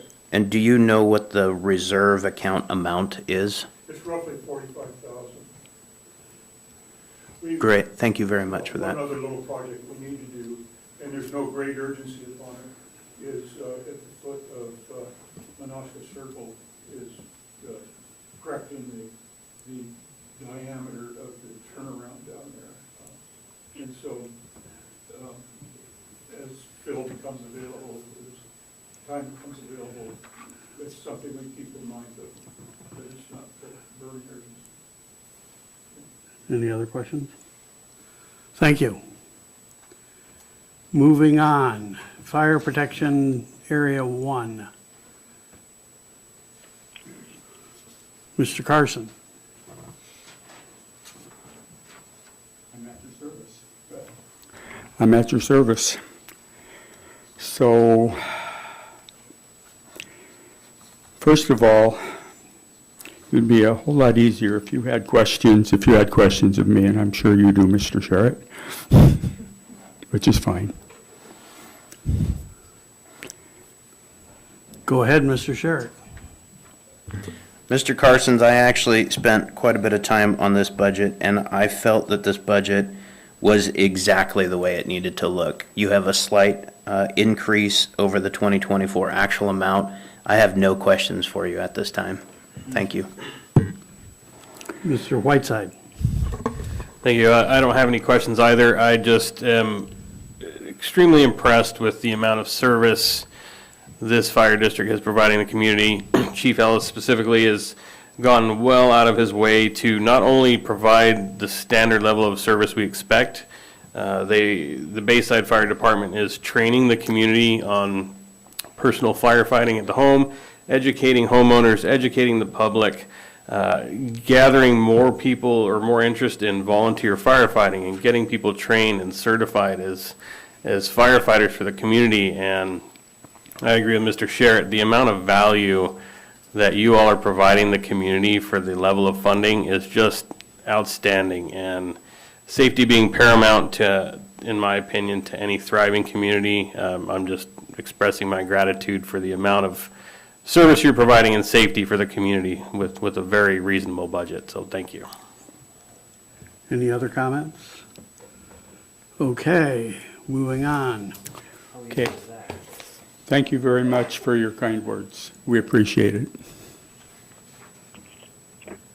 Okay, next one is Woman's Bay Fire Department. Yes, sir. Mr. Sherritt. I also agree that this is a well-put-together budget. I think that a very slight increase over the 2024 actual amount is realistic. I don't think that there's any audacious expenditures, and job well done on this budget. I have no other questions. Thank you. I have a question. Why do you assume that you're going to drop by $9,037.45 in real property tax? Based on projections that we get on this particular budget, I went right off the projections that were provided by the finance department. Oh. I would also rather underfund and look like a hero every once in a while. One loves to look like a hero, I agree. Any other questions about this? Mr. Griffin? Yeah, let's see, on the expense side, 450.450 contingency, 74,000. There's a little contingency on 23-4. What's the big increase in contingency for? The contingency was strictly a number that I'm using because I know that I have 2 garage doors that need to be fixed. I got home from vacation to find a clogged sewer, and consequently had to hire a plumber to jetter that, as well as pump the septic tank. And we also need to replace our water line. And while we're doing our water line to our well, since it's 22 years since I changed the pump, I believe we're going to need to change the pump as well. Cool. Those seem like contingencies.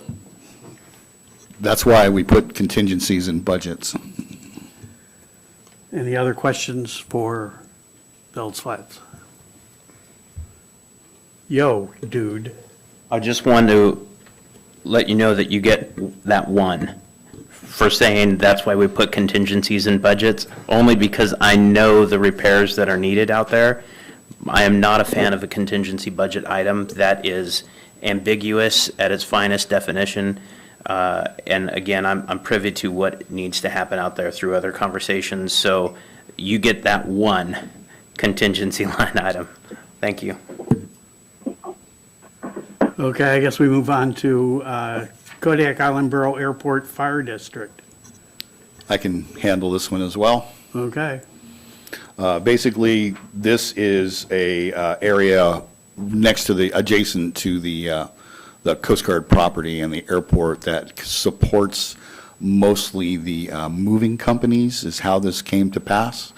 And those moving companies were supported by Coast Guard Fire. However, because they are federal agencies, those private industries are not, or those private properties are not allowed to be supported. So consequently, it is contracted with the Women's Bay Fire Department to respond, which we do. I will also say that we immediately call for mutual aid from Coast Guard Fire because they usually get there before us. And we have been mostly involved with technical rescues from elevators out of the Buskin Hotel out there, or responding to medical calls at the Coast Guard, at the airport terminal. Any questions from the assembly? No? Mr. Sheriff? Sure. Thank you, Mr. DPO. Do you know what your reserve account is at the Airport Fire District? I do not. The only comment I would make, Ryan, is that we, as a board, has always stated that if we're going to maintain this obligation, this contract, that they will pay the same mill rate as the local Women's Bay Fire Service area. Great, okay, thank you for that. Moving on to Woodland Acres Light District. Who wants to cover that one? So this is an administrative fund, covers the lighting in the area. So as you can see, all the expenses there is electricity. Yep. Mr. Ledoux. So you can assume the change for FY25 is related to the KEA electrical increase that they have. Correct. Thank you. And then Trinity Islands Light District, same thing? Same thing. Okay.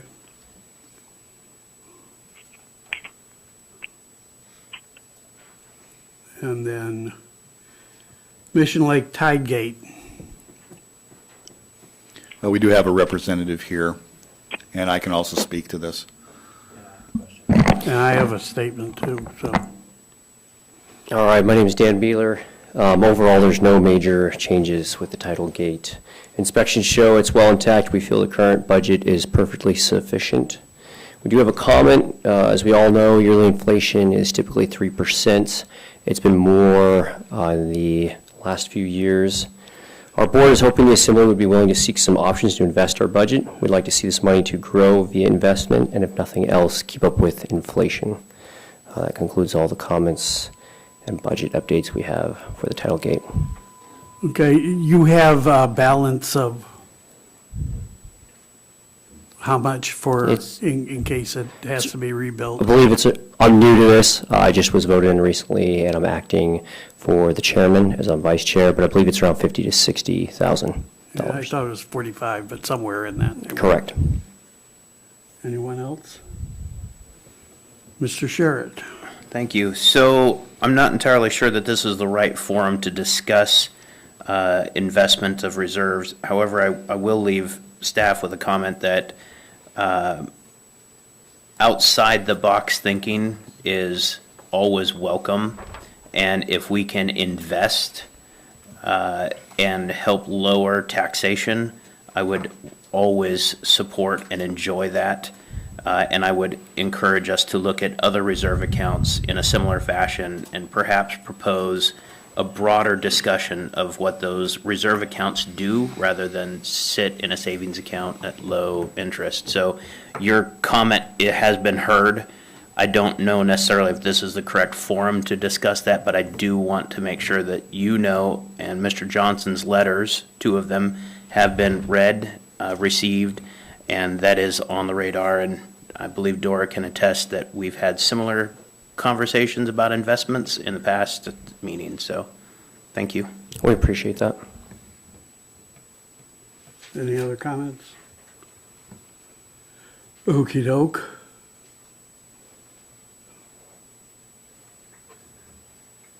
We're up to the opioid class action settlement. So this is a fund that we received distributions from the state of Alaska when they received distributions from participants in the opioid settlement lawsuit. And we're receiving 4 or 5 now, different distributions from that fund, and each one has its own requirement or items that are barred for use. So we at the Assembly has not had a discussion on what they want to do with that money. I don't know that you really have a balance in this account to do anything substantive with it, but it is accruing money at $7,000 to $10,000 a year. Mr. Turner? If I remember correctly, when this was discussed, I don't know if it was 2 years ago, 3 No. years ago. Sooner than that. More recent than that.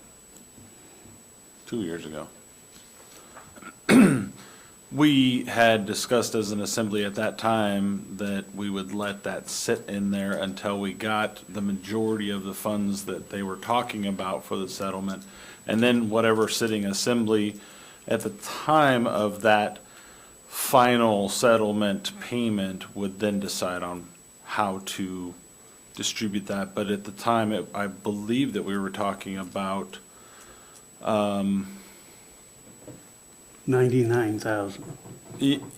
Something like that, but the discussion was something for like camp or something similar to that, being those funds being distributed to something like that, or to something combined with the city at the time, because they were also getting funds, weren't they? I don't know if they are. I know when we first started getting money, we didn't have all the parameters in which the money could be Right. used for. And now, as each different distributor or pharmaceutical company makes a settlement, they have their own conditions on what the money can be spent on. So I'm having to, you'll notice, there's a distributor income, there's a Janssen income, there's also Walmart income, JVC income, and a couple of others, Walgreen. Then they all have their different requirements for use or lists of items that they can't be used for. So at the time when you talked about the money originally, we didn't know any of those. Which was another reason why we would just wanted to hold off until we found how much was actually going to be in that fund and how each piece of that could be spent. So it's nice to see that it's got something in it, but I think it's like a 15 to 18 year payout as yeah, well. So. right. Okay, thank you. Mr. Whiteside. Thank you. I'm a little late to this conversation, but I'm going to advocate for not, if we can identify appropriate nonprofits to funnel these funds into now, that would be my preference. I don't anticipate folks advocating for increases in nonprofit spending. I will certainly be advocating for increases in those budgets. However, I don't see the point in waiting if we can leverage these to nonprofits that are directly going to address the opioid epidemic. I don't think we should wait. People need the money now. We should give it to them. I think I'd rather deal with that when we come up with nonprofits, but that's just me. Mr. Ledoux. I like what Bo is suggesting. I think it makes sense. Moving on, Facilities Fund. Department 286, Facilities. 276. Yes. This one has a restriction on the use of earnings. 85% of the prior year's earnings can be used. We don't really know what 85% of earnings are for the prior year because the prior year isn't complete yet. So we have 1.2 in renewal and replacement and 230,000 in contingencies. So. Mr. Ames. The number on renewal and replacement projects, is there a list of projects available to see what that budget's for? Yes, there is a list of projects. We put this money in here, and I was going to say something later, but, well, and I will say something again later. We don't necessarily assign.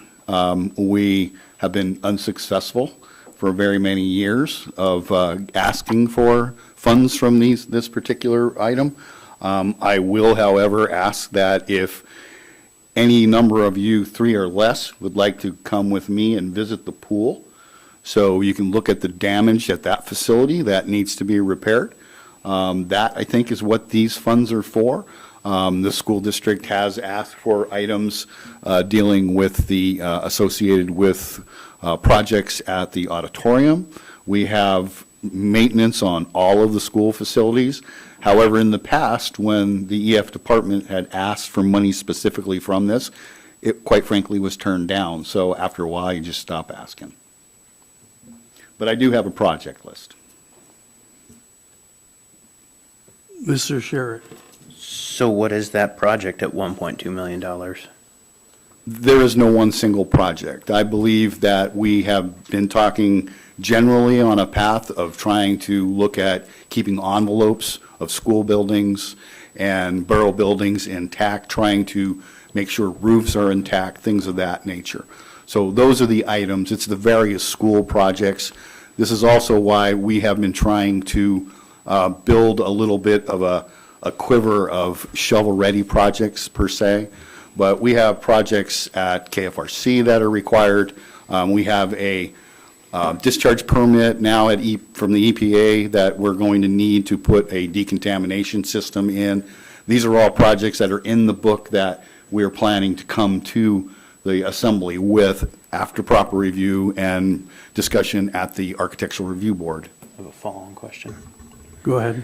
So is the intention of the renewal and replacement projects a pool of money that is utilized for not only execution of the projects, but also architectural engineer design? Is that all one group of money that you would utilize out of this fund? That's the way that we will come and ask for specific projects as it's determined, and sometimes projects prioritize themselves, and I think you know what I mean. I do, and a follow-on question is, if I may. Go ahead. Thanks. The $230,000 in contingency, I actually feel like if you're going to list a contingency and you're not going to delineate a group of projects, that it's not actually a $1.2 million R&R fund. I think that you have a $1.45 million R&R fund if you're going to have a contingency and things not defined. So as we move forward to the next level of this, I personally would only like to see one or the other, not both, and I'd like to see a list of your top 10 projects prioritized by health and safety, life health and safety type-based projects. Out of that $1.22 million, I would not proceed forward with this budget with a $1.45 million, and I'll just call it fluff. I can't in good conscience do that. Thank you. I can. Yes, Mr. Ames.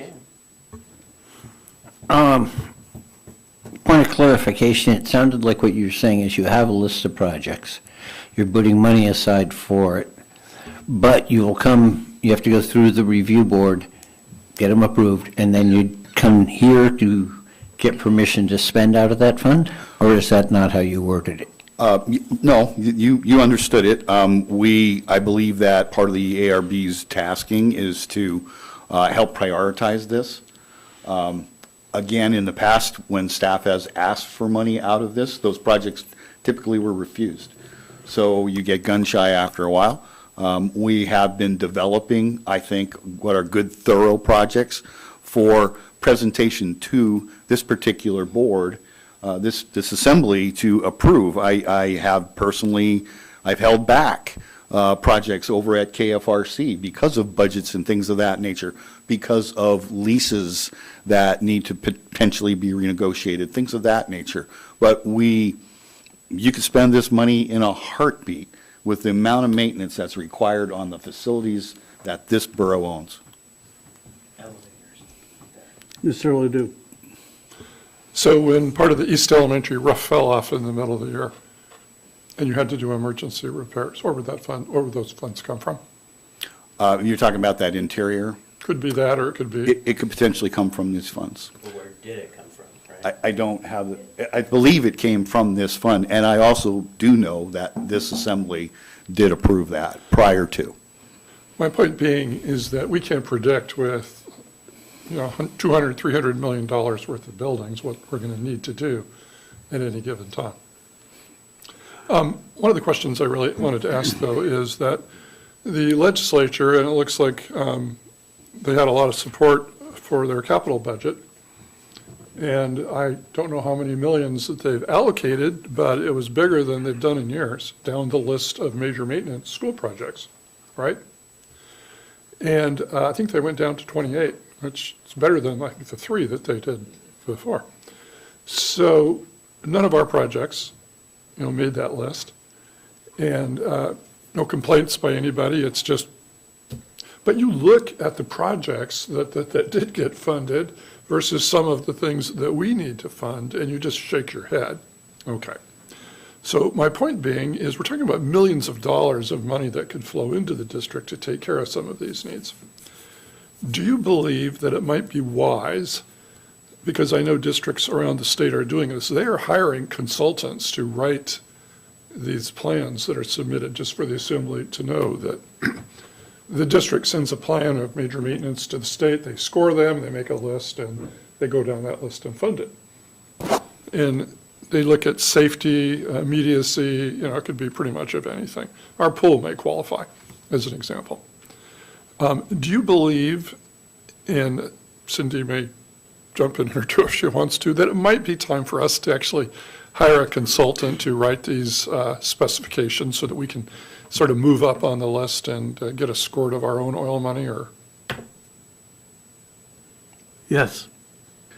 I'm going to answer you in kind of a circuitous fashion. I have been to the Department of Education training twice now. I've sent staff to it. The Kodiak Island Borough, the Kodiak Island School District, Kodiak Island Borough School District, might send one and one. When I go to those particular things, the Fairbanks North Star Borough has 10 people there. The folks from out in the YK have 8, 9 people there, and those people are dedicated to writing these grants and these programs, and this borough has never chosen to participate at that level. If you want to get the bucks, then invest some time and effort. Well, just to follow, some districts are getting $10 billion. I mean, this is big money, and the state used to fund pretty much everything on the list. One time they allocated $1 billion to the list. They bought the whole thing, but they haven't done that in years, and it's very, very competitive. And it takes a lot of expertise, and I would recommend that we work with Cindy and her people in your office to really consider contracting out that report, because I think it will pay off.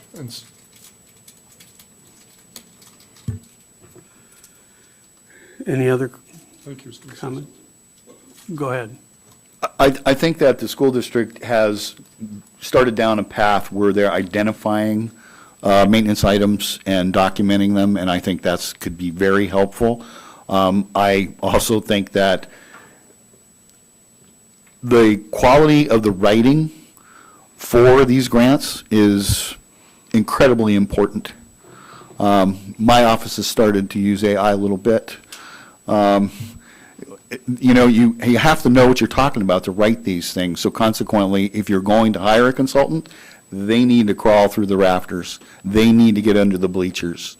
Otherwise, don't just send a bunch of material to somebody off to write something. You have to have feet on the ground, banging their heads on rafters.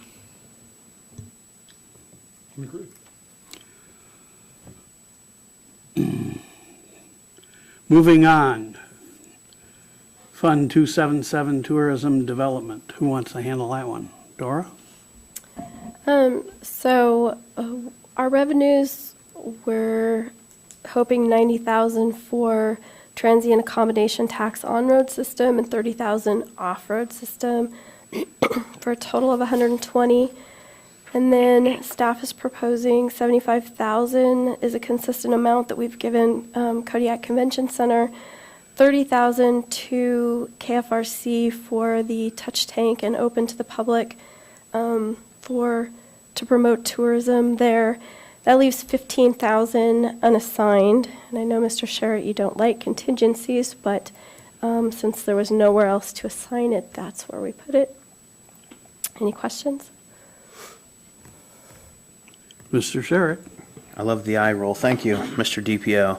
I have good eye rolls. Yeah, I'm definitely here to ask questions. I'm sorry, not really, if that offends you. So, Kodiak Convention Bureau, $75,000. That, although you mentioned that that's a historical spend, is that a contractual obligation, or is that just something that we choose to do at that amount every year? We do have a contract with them every year. And that contract remains the same, stagnant at $75,000, no It has. inflationary value? In prior years, they have come to the assembly and asked for particular money for, 1 year, they asked for additional travel money to go to a particular show that was pre-pandemic. And so the assembly did pay for that out of the tourism fund. Okay, and then just to follow on, if I may? Yep. The $15,000 contingency, you did nail it. I'm not a fan of that. So if we can either identify what that $15,000 is for, or some type of parameters to which it would be spent, that I would maybe be okay with it if it's got definition. But a sitting contingency with no obligation in a budget where every dollar matters doesn't sit well with me. Thank you. Okay, so if you want to remove that 15,000, then I'll reduce the revenues by 15,000? That'll work just fine. I would actually suggest that you consider putting that 15,000 into KFRC. If you want to have that open to the public more than 2 afternoons, it needs to be funded. That's a great idea. And can I continue? Yep. Thank you.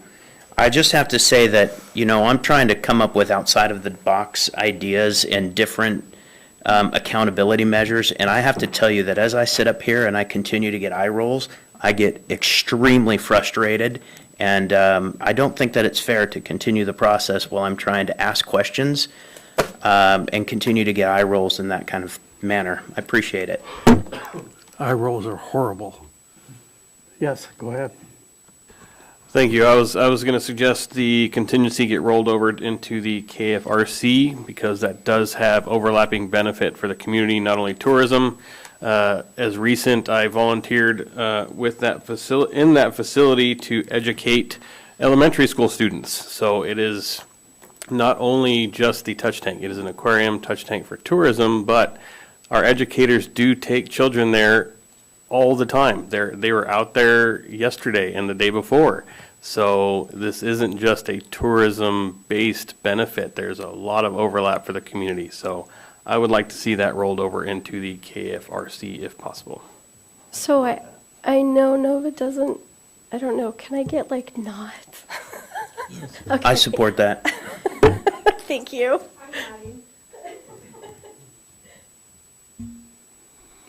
Okay, moving on to commercial, Fund 278, commercial passenger vessel, which is zeroed out. So I have no idea what the revenues are. We usually just budget for nothing, and then we're happy when we get the revenues. There's such restrictions on what this can be used for. The last time we had a buildup of money, we actually worked with the city to put the Portland Loos over at the ferry dock. The money is to go to support the vessel, not necessarily the tourists, but it's to support the facility and the vessel itself, which the Portland Loos qualified for. So we were happy to work with them and get that money utilized. And Any concerns? All right, that one's done.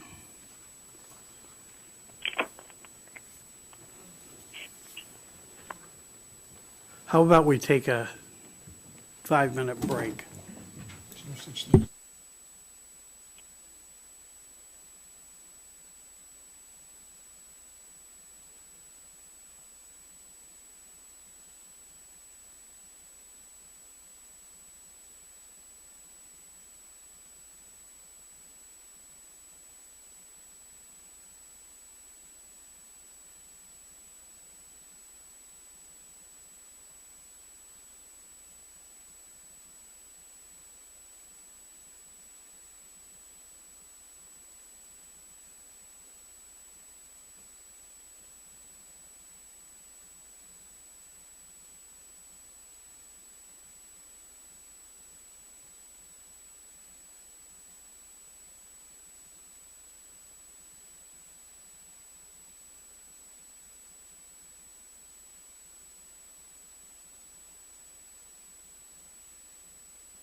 Welcome back. We're going to do packet review. The first administrative position. Damn.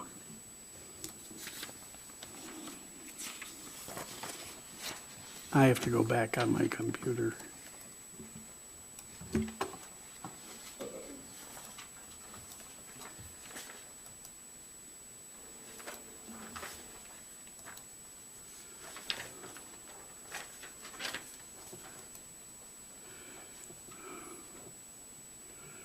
Okay. Mr. Sherritt, you brought this up?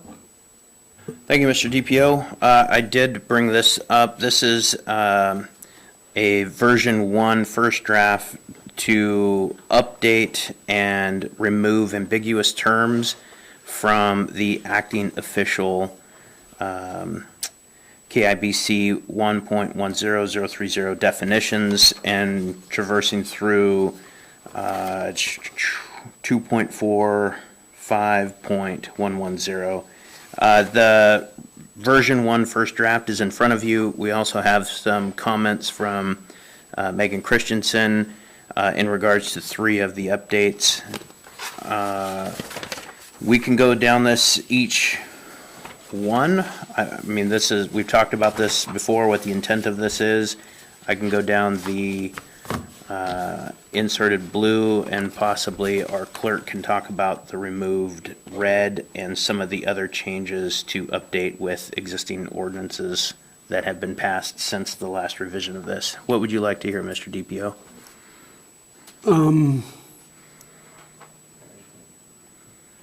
I don't think the issues in 1.10.030 definitions are problematic. Does anybody have a problem with them? I don't think that section 2.20.080 executive absence is a problem. Does anybody have an issue with that? The additions of 2.45.080, 090, and 100 don't seem like a problem to I me. have a question. Okay? In the absence, because this is. Where are you? I'm back on 2.20.080. Okay. There, in the past, we've had both the mayor and the DPO absent. Now, as I was told, the assembly member with the greatest seniority then takes the place. Yes, I believe so. But then I heard something really strange, like I've had 3 years before this, and so has Jared. But I was told that I would because I did it longer ago than you, which seemed really arbitrary to me, and I said, where's that written? And so it seems to me that because it has come up, and unless it's in code somewhere else, that we need to sort of clarify what that actually means, because that's an important step, because it's an important position. So is there verbiage somewhere in this administrative regulations that validates what? Because I think you heard the same thing, Jared, at the time. I don't know the code off of hand, so. There is nothing in this code with my revisions that impact your question, or address your question, rather. So what he's saying is it should be addressed here. Yes, that's what I'm saying. Because it has come up. Mr. Turner. So in, line 162 in green, was that a late addition and it didn't get coded in blue, or is that somebody else's addition other than yours? This is just by chance a different color. Nova and I made these changes together and then went over them. It's just green, and if we look at... It's with envy. If we look at Ms. Christensen's questions in here, she did bring that up, saying that the language is not clear and the sentence itself does not make sense. So the premise of this is the administrative official shall meet the qualifications outlined in the emergency operations or management plan to conform to the required training throughout the year. conformity to the required training is more than just incident command. There are a plethora of training events that need to transpire in order to meet the qualifications. They are FEMA-based, but not necessarily incident command-based. I can go into greater detail, or Dave if wants to expand, but there are more than just incident command. My question was, did somebody add it at the end, or did you add it because it's a different color? So I just wanted to make sure it was your writing. It is. Okay, thank you. Mr. Whiteside.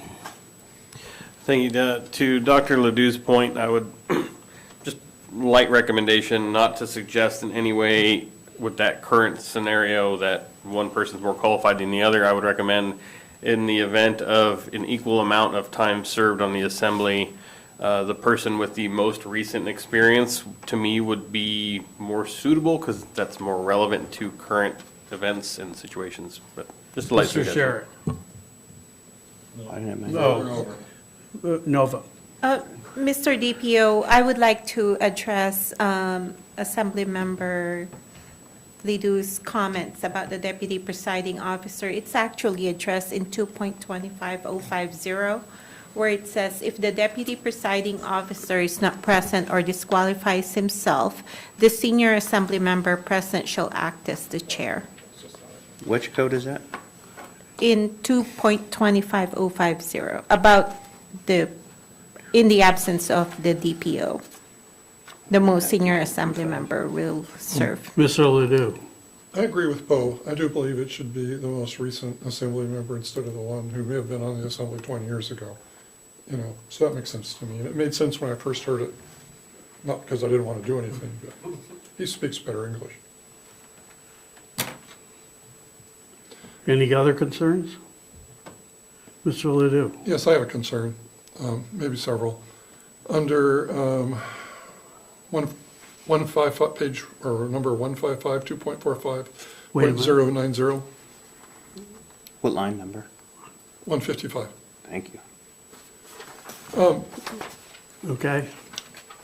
These musts cause me concern, because we could have employees that may have been here longer, but they're not qualified. And you could have, if you go through those qualifications and you say must, okay, I think you could end up with scenarios with employees that they may have more seniority, but in the wisdom of the manager, they are not qualified to do this. And you're looking in for everybody that might fill in to have all these qualifications would be very, very difficult, because, there are employees and employees. And the fact that somebody has been here for 2 years, you may have somebody that's been here for less than that, who is much more qualified, has more training, more background, that they can't be appointed, even though the manager would want them to do. And whenever you say must, you tie the hands of the chief decision makers, because the appointment of the administrative official is gatekept first by the manager's decision on who is the best qualified to take that position. And then the second one gatekeeper is the assembly, who can say no or yes. So to put in code that it must be, then it must be, and that may not fit the situation. That's why we have a manager with discretion, and it's why we have assembly with oversight. But to say must, and I agree with the idea that people should have certain qualifications, training to do the job, because it's very, very important. But I don't like tying the hands of a manager or even the assembly when we don't know the situation at the time. And so I would have a hard time supporting the must. Should be considered, yes, but must. Real life doesn't fit in those nice little blocks. Mr. Sherritt. Thank you, Mr. DPO. So I will just, I guess, rebut that with saying that if we're going to make a change and remove ambiguity from a code, using the terms must and shall leave nothing to question. And our codes, as they stand universally and in a holistic view, are very ambiguous. And this is This is my second time trying to create a code revision, my first being the ARB, which is still under development. I am trying to remove the ambiguity. I'm trying to remove subjectivity from code, because in the absence of the words must and shall, you have to have the second part of a code, which is an interpretation, and we as an assembly and the borough as staff, they do not create interpretations of what the code means. So we have to read the code at face value. And so at face value, must and shall, again, remove those ambiguous terms. Thanks. Mr. Griffin. Thank you. I really appreciate putting this together. There does, I think, need to be some parameters or set of expectations for the administrative official appointment. I think I side a little more with Larry on these for a few reasons. So line like 156 must be a full-time employee for a minimum of 2 years. To me, that 2 years seems an arbitrary timeline. Why 2 years, not one? Why not 3? Why not 5? Also, we don't expect, when we hire a manager, we don't have that expectation of our manager that they've already been an employee of the borough for a minimum of 2 years. So I don't think I can get behind that one. We might have a recent hire who comes with 20 years of experience of the same position in another community, but already has those leadership qualities and decision-making qualities, but hasn't put that time in and doesn't put him or her in the running for this kind of appointment. I think number 2 also is great on paper. On practically speaking, with such a skeleton staff as I think we have at the administration level here, might be extremely difficult to find here as staff changes throughout. Number 3, I think it's absolutely reasonable that they should be here, for sure. I think that I agree with. And number 4, I don't think we have those expectations of our manager, so I don't think that we should have that expectation of that kind of required training of their temporary administrative official there. I think also, with the hiring of a manager, I think there can be some ambiguity in there, because it's the manager who works with their staff and can make those decisions that you can't quantify or even qualify with musts. A manager looks for someone who can step in who already has credibility with their staff, already has those critical and creative and decision-making skills, already has those leadership qualities that the manager trusts, can step in for them, even though they may not have the subject matter expertise on every single thing that the manager knows. They have those kinds of soft skills that we would expect, I think, as an assembly, to be able to bridge that gap on a temporary basis. So that's where I'm at right now. I certainly do. I agree with Mr. Sherritt in that we have a lot of ambiguity in our code and it causes trouble. But I don't believe it applies to management decision-makings. I think our ordinances need to be clear, but, I've managed a number of senior administrators for a number of years at the state and local level, and there are those who can do certain things in an emergency, and someone may be excellent in one area, but managing an emergency, they may not be the best choice. And I think that our manager knows who those people who can do it and those who cannot. And that's why we hire a manager to make those decisions. And again, there is oversight, but must means must. And nobody would try to tie the hands of a leader, especially in an emergency, to have the very best person here doing the job that they have. I do agree that all of our management employees should have emergency training and be cognizant of our emergency planning and have that training just as a given because they're managers, so that they could act in an emergency. But I do believe the manager is in the best position to make the best decision possible. Thank you. Mr. Sherritt. Thank you, Mr. DPO. I want to address several of the comments and concerns just so that they're not made up or how I feel. So, again, I've addressed the term must.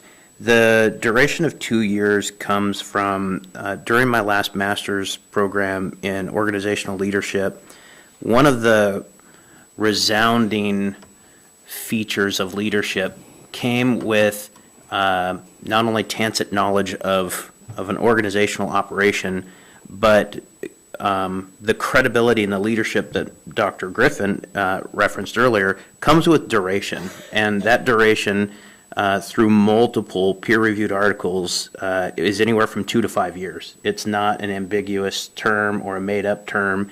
It's not something that just comes when somebody gets hired.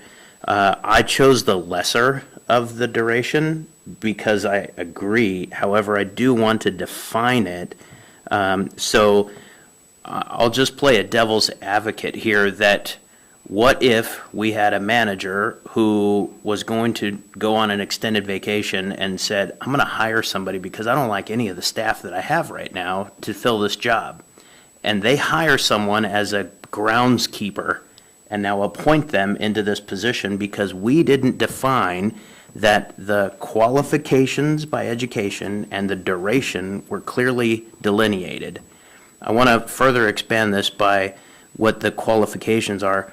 The qualifications by education experience to the office to which the employee holds means that if I've hired somebody, and I'll pick on Seema because she's here, if we've hired Seema to be an assessor and she is qualified through the state of Alaska, she's qualified for her position, she could then be appointed into the AO. Same with Mr. Conrad, or whatever the case may be. But if we hire a groundskeeper in this scenario and put them in as the assessor, they're not qualified to be the assessor. They could not be qualified to be the AO at that point. So this is, again, a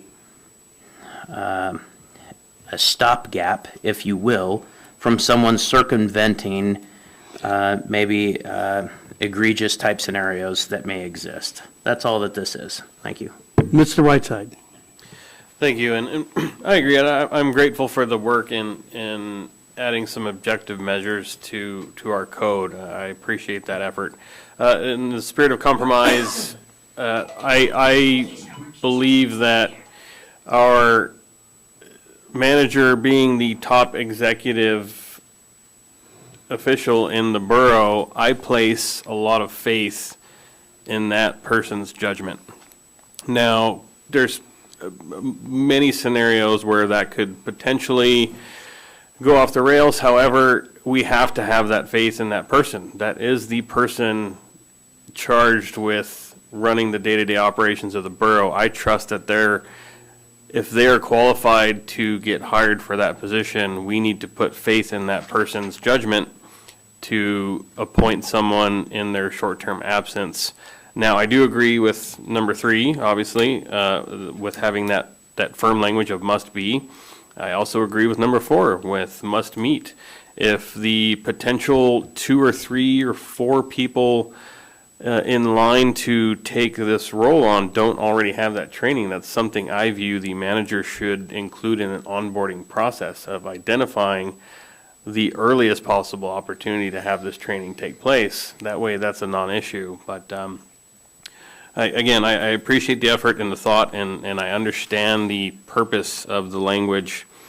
I'm not sure 1 and 2 are critical to a short-term absence, especially given the amount of trust and faith I put in our top executive position.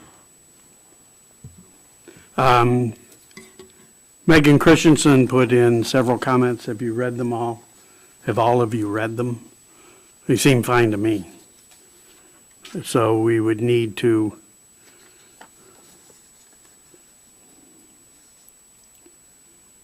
change the line about incident command system training a little. And change deal with in 2.45.100, change deal with to manage, and define what period we're talking about for the 6 consecutive calendar days, in a pay period, a month, whatever. Anybody, Mr. Turner? I wasn't raising my hand, I was trying to. Looking for that point? Yeah, it reads fine to me, more than 6 calendar days is That's what I think too, but. 6 calendar days. Mr. Ledoux? I was going to suggest that Mr. Griffin volunteer to review this. For, Oh, Should be conform with, not to. You right? did a nice job last time. It seems like you're now, has your role. You're condemned for life now. I am off contract in 2 days. Can you have it done by then? I can have, give me 20 minutes. Is there any other comment on this? Mr. Griffith? I think Megan's, maybe her suggestion of consecutive is maybe just to be consistent with line 177. But Yes, it's synonymous. yeah. Okay, can we move on? Anyone want to not move on?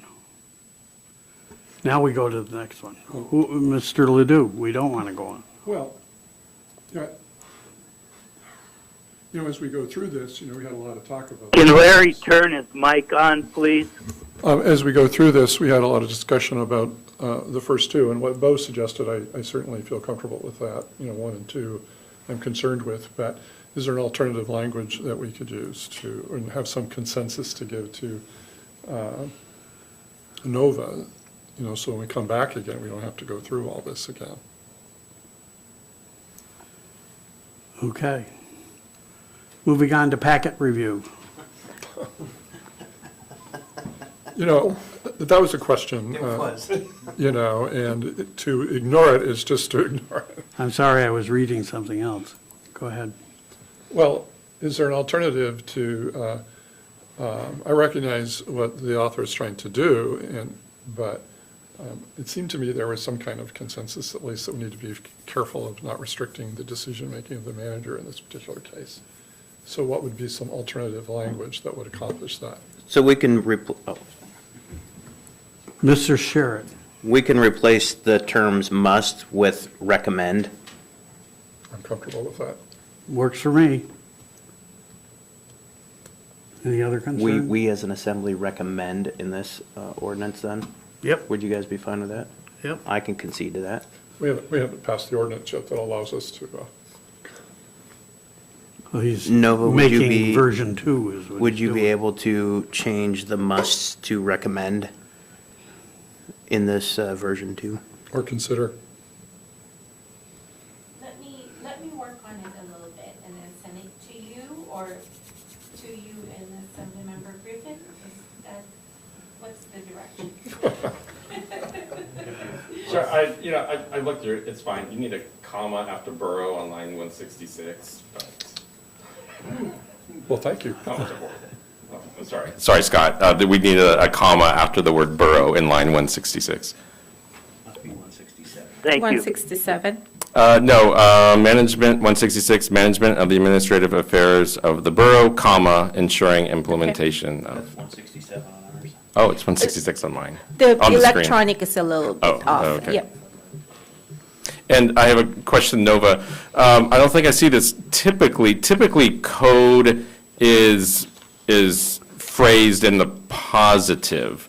There are, a couple, the last two sentences of 2.45.100 are phrased in the negative. Is that okay for code language? The office shall not have the authority, shall not or may not bind the borough. Is it better if we rephrase them with a positive voice or a little emoji? I can work on it. Lollipop. Okay. Yep, thank you. Okay, any other discussion of that? Mr. DPO, once I make the revision, I send them to Assemblymember Sharrett, and then what do we do from there? Would you We- like to see? Me too. Okay, would Yeah. you like to? the entire assembly. Okay, Yeah. final review, and, or do you want it at the work session, or send it to the attorney? Send it to the attorney? Okay. Yeah, Okay, thank you. all right. Moving on. Contract number FY 2022-09. Change order number 3. Approval for programming work needed for the leachate pretreatment facility project with CH2M Hill Engineering / Jacobs. And it says Jenna, who isn't here. So Jenna is, got to get up at 4 o'clock in the morning to get on a flight, so I will handle this. All right. It's too bad, because she's easy to deal with. I can leave if you'd like me to. Door's right there. Basically, all of our software and firmware that we're running at the leachate treatment plant needs to be updated.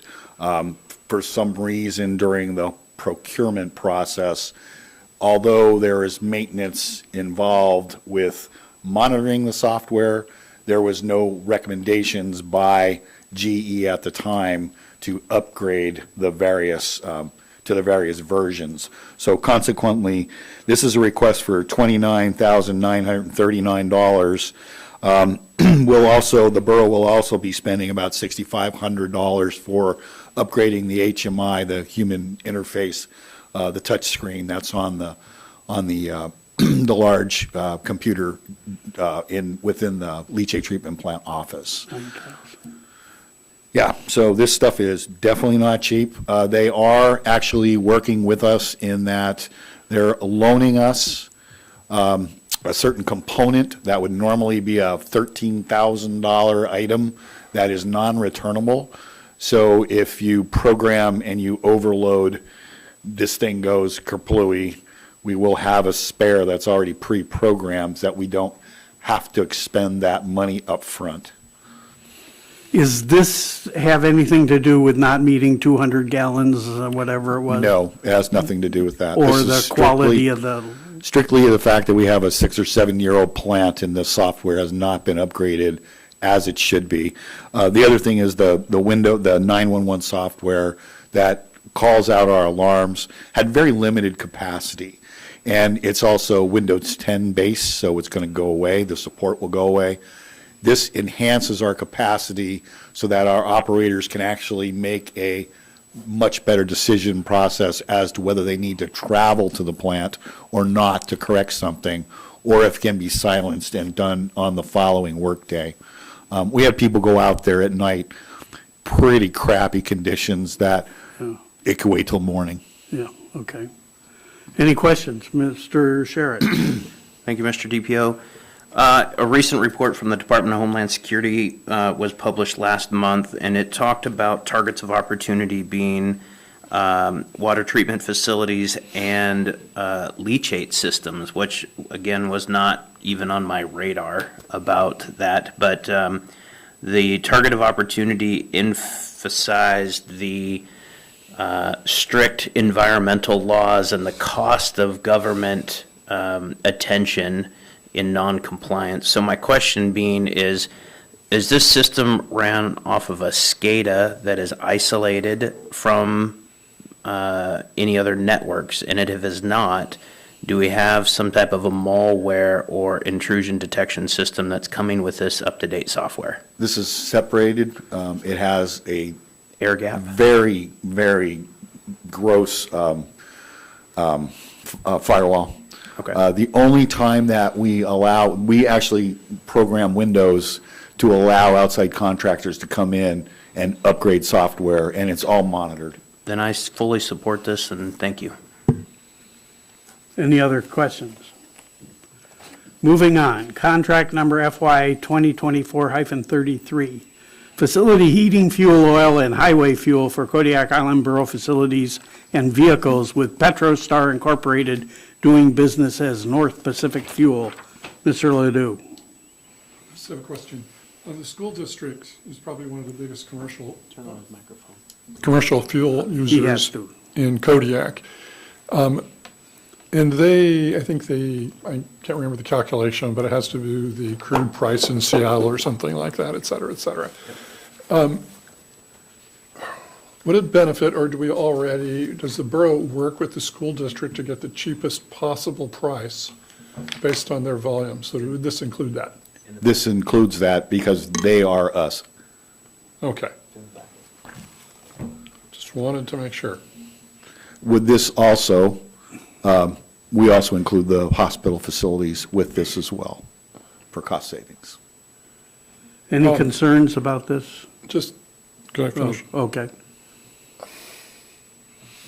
Is there any way, don't misunderstand me, but in the spirit of working with our community, that we could include other commercial enterprises in our Kodiak to participate in this as sort of a bulk so that they could save money? I think you could probably consider something like that. It's never been to date. I think that we have enough facilities of our own, borough-wide, to take advantage of this. I'm not sure how the market providers would view that. I'm not sure how the citizens would. Mr. Ames. I'm not sure how legally it would stand, because I'm afraid that if you did it with a few businesses, would it seem like we were giving them favors or something? I think that's getting very dangerous ground when you mix private and government together. They're responsible. Thank you. Mr. Sherritt. Thank you, Mr. DPO. My only question is a regulatory one. Because this is a combined fueling contract, and I'm not certain of the quantities, but at first glance, this looks like, because of a combined fueling contract, this would meet the definition of needing an SPCC associated with this fueling contract. Can you, or have your staff looked into either not needing one or needing one at this time? We have not. This particular version has actually been developed and processed by the school district. I would have to ask them. I would just recommend at least a cursory review of an SPCC based on my knowledge of the guidelines for that SPCC. Their fallback is a fueling contract for quantification. So just a consideration. So it's not, excuse me. Oh, SPC is Spill Prevention Control and Countermeasure Plan. It's a requirement for fuel delivery recipients that store fuel in certain quantifications of tanks. The triggers are 10,000 gallons in order to need an SPCC. And again, the EPA would typically look at a fueling contract to look and to see whether or not that SPCC is triggered. I don't believe that we have any fuel cells over 10,000 gallons. Combined. It would be combined. If you're going to put this contract together, I believe it would be combined. I don't know that for certain. Not my area of expertise. I just know cursory rules and regulations of it. Thanks. Mr. Turner.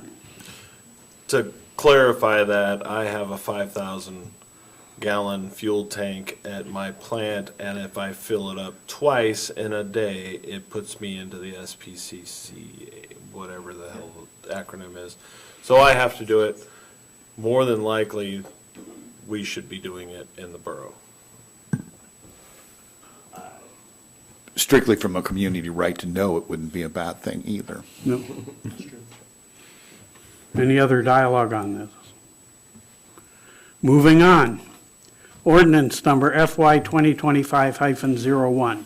receiving the 2024 certified real and personal property tax roll, levying ad valorem property taxes for tax year 2024, consisting of an area-wide tax, Woman's Bay Fire Area Tax, a Woman's Bay Road Service Area Tax, a Bayview Road Service Area Tax, a tax in Fire Protection Service Area Number 1, a Menasha Bay Road Service Area Tax, a tax in Service Area Number 1, roads, a Woodland Acres Streetlight Service Tax, a tax in the Service Area Number 2, a tax in the KIB Airport Fire Service Area, a tax in the Trinity Island Streetlight Service Area, a tax in the Mission Lake Tidegate Service Area, levying commercial aircraft tax provided for the collection of taxes due in 2024 and setting the date when taxes become delinquent. Madam Cross. No, thank you. As you can see, there's quite a few X's and highlighted areas where I don't have the information for the valuation of the properties in those areas yet. The only mill rate I changed in here was the Women's Bay Road Service. They increased it by 0.75, which made it 2.5 to 3.25. Any questions?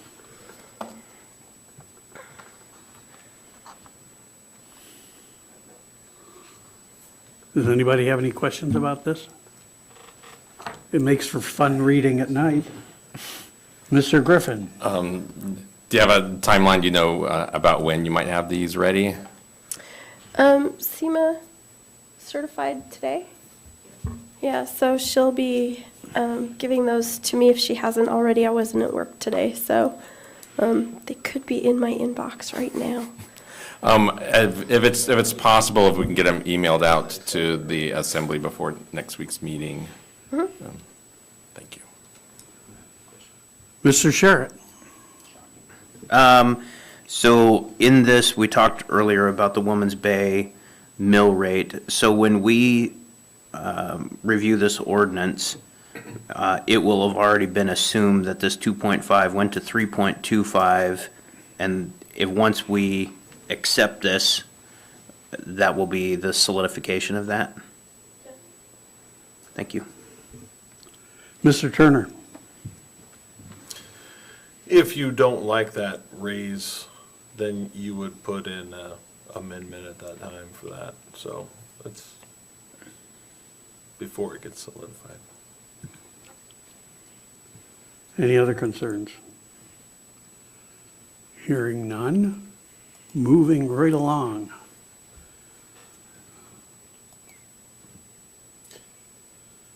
Ordinance number FY 2025-02, adopting the budget for fiscal year 2025 and appropriating from all borough funds. Up to you. The numbers on here are from the level 2, and in your packet, you should have a printout of the difference between the level 1 and level 2, the level 2 being changes recommended by staff and from assembly members during recent budget meetings.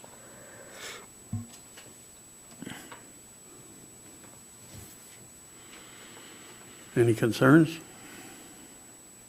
Lots. Start enumerating. Not today.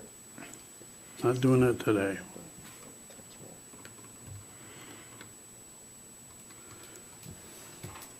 Okay, thank you.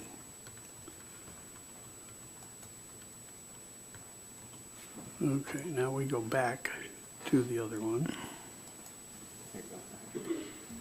Mr. DPO, we also, I think we skipped the public hearing item, which is ordinance number FY 2024-17, which is the Okay. agenda setting and submission of items. Let me go back.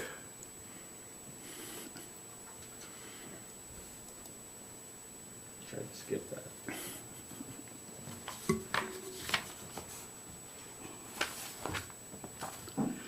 Ordinance number FY 2024-17, an ordinance of the Assembly of the Kodiak Island Borough amending Title II, Administration and Personnel, Section 2.30, Rules of the Assembly, Sections 2.30.060, Order of Business and Agenda, and Section 2.30.070, Ordinances, Resolutions, and Motions to update processes for agenda setting and submission of items.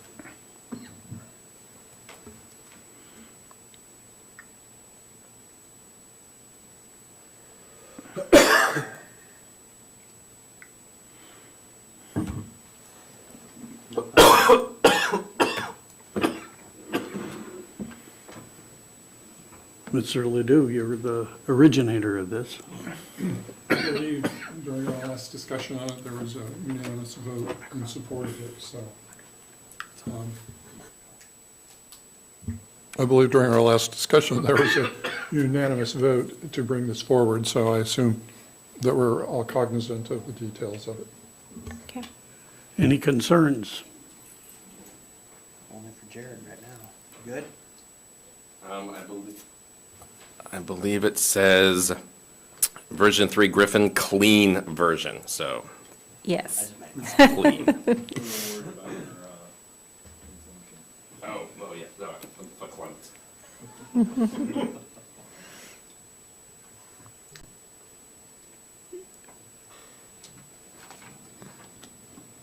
And also, we do have a couple of executive sessions for next week. Yes, Okay, that's for the reviews, right? yes. All right, now we go back to the 9th.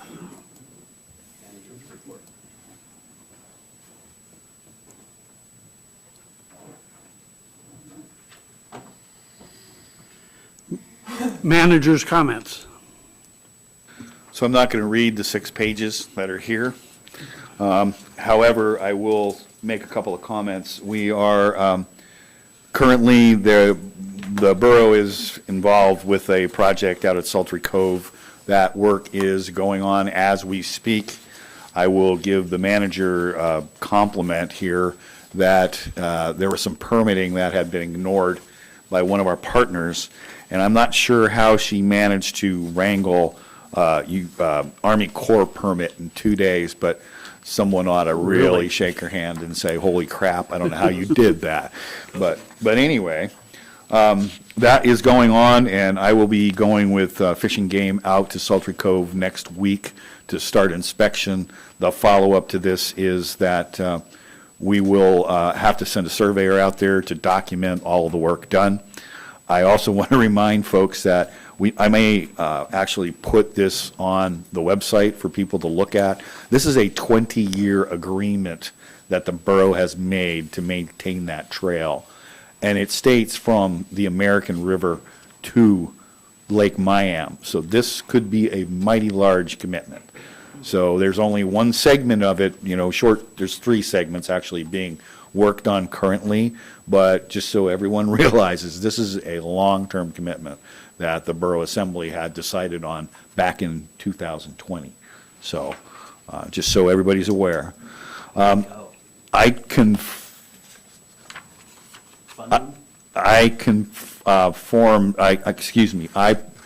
participated in an 8-year GSA safety inspection. This is the first one in the 15 years I've been here that's ever been conducted over at KFRC, and fortunately there was only 1 or 2 very small findings for that GSA inspection.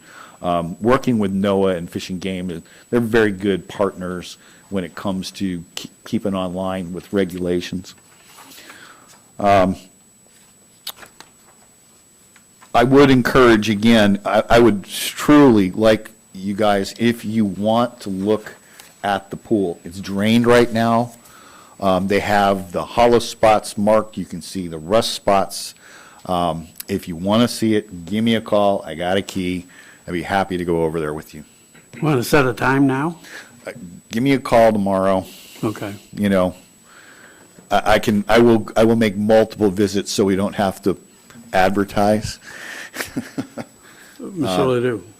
Thank you. You know, it might be a good idea for you to consider inviting the Kodiak Mayor or KMXT to tour the pool so that the public could start understanding what we're dealing with here, because any funds to fix the pool are going to be expensive, and I think the public needs to maybe have a look, and if they're willing to write a story on it, that could only help us. I would be happy to do that independent of these visits, if that would be acceptable. You're willing. And I'm not gonna go on. If you guys have any questions about the report, please get a hold of me. I was gonna. SEMA, do you want to talk about these exemptions?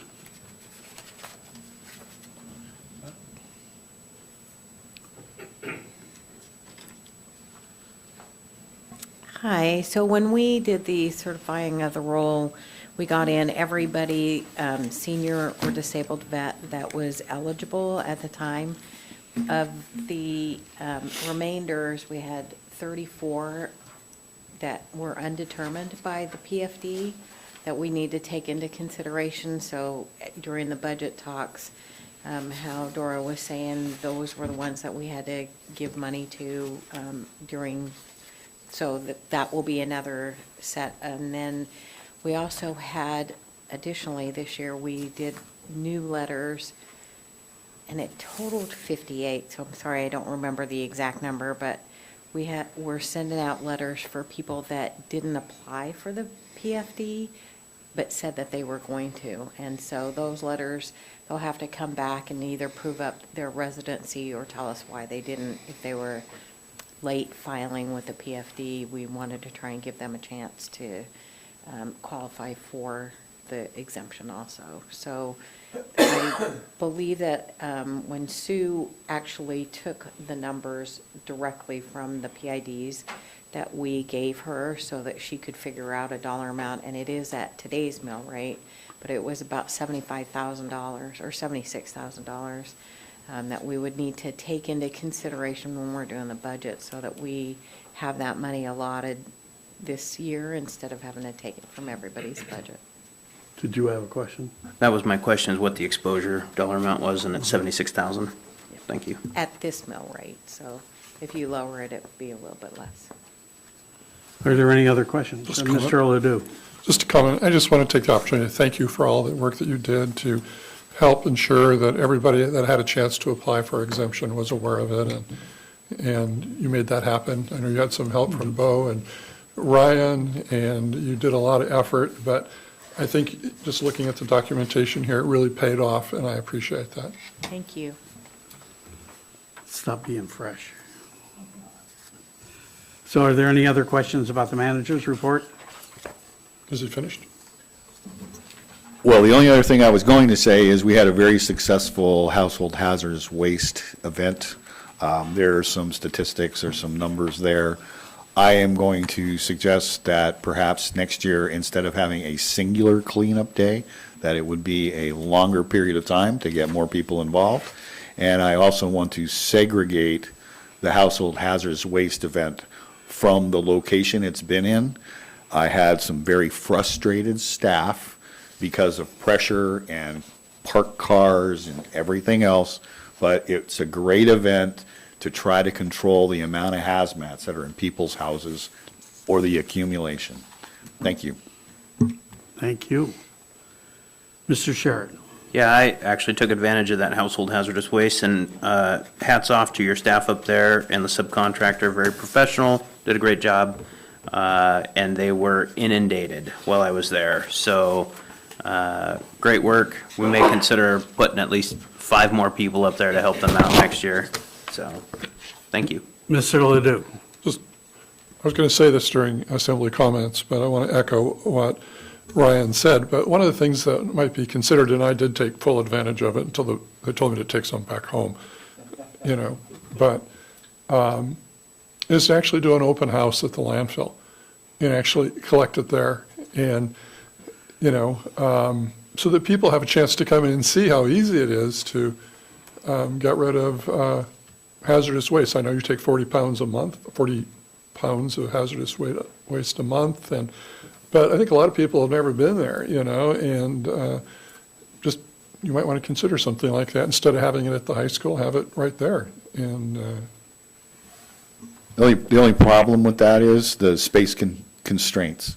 Because I know, I'm not sure when Ryan was there, but when I drove by, there were cars cleared down Rezanoff, and that's my concern, is that, people are bringing hazmats. Let's have a safe place to do this, And also, 6 days a week, you can bring your stuff out to the landfill. I do know people have jobs and people work, but if you take advantage throughout the year and not save it all up, it's a lot easier on the crew, and it's also a lot easier to manage. I will also put a plug in for used oil. We used a whole boatload of used oil last year, and we reburn all of that used oil in a waste oil burner. So please don't put it in the dumpster. Come on out and well, we get it one way or the other, but I'd rather burn it than treat it as leachate. Helps stop rust, though.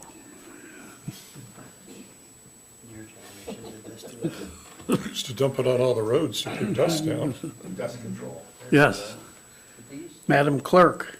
Thank you. I don't have a written report distributed. It was a meeting-filled week for the clerk's office. On Monday, we had the Board of Equalization hearings, and we heard 5 cases. And then on Wednesday, the BOE met again to certify their actions.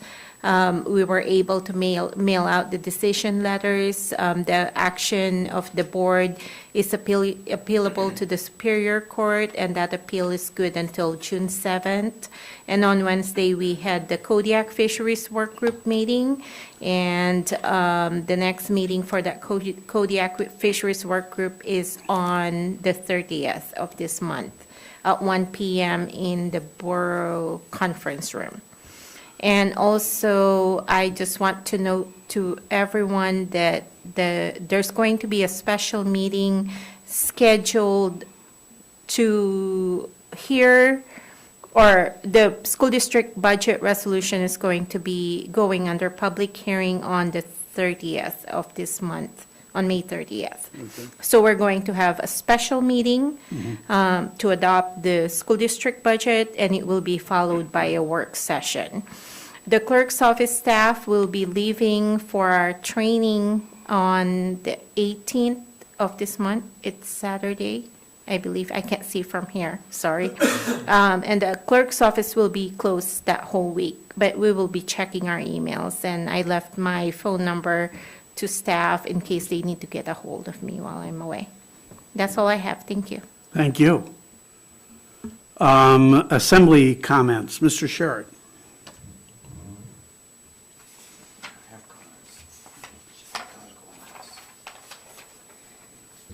So tonight was some pretty good discussion. I'm going to stall while I find my notes here.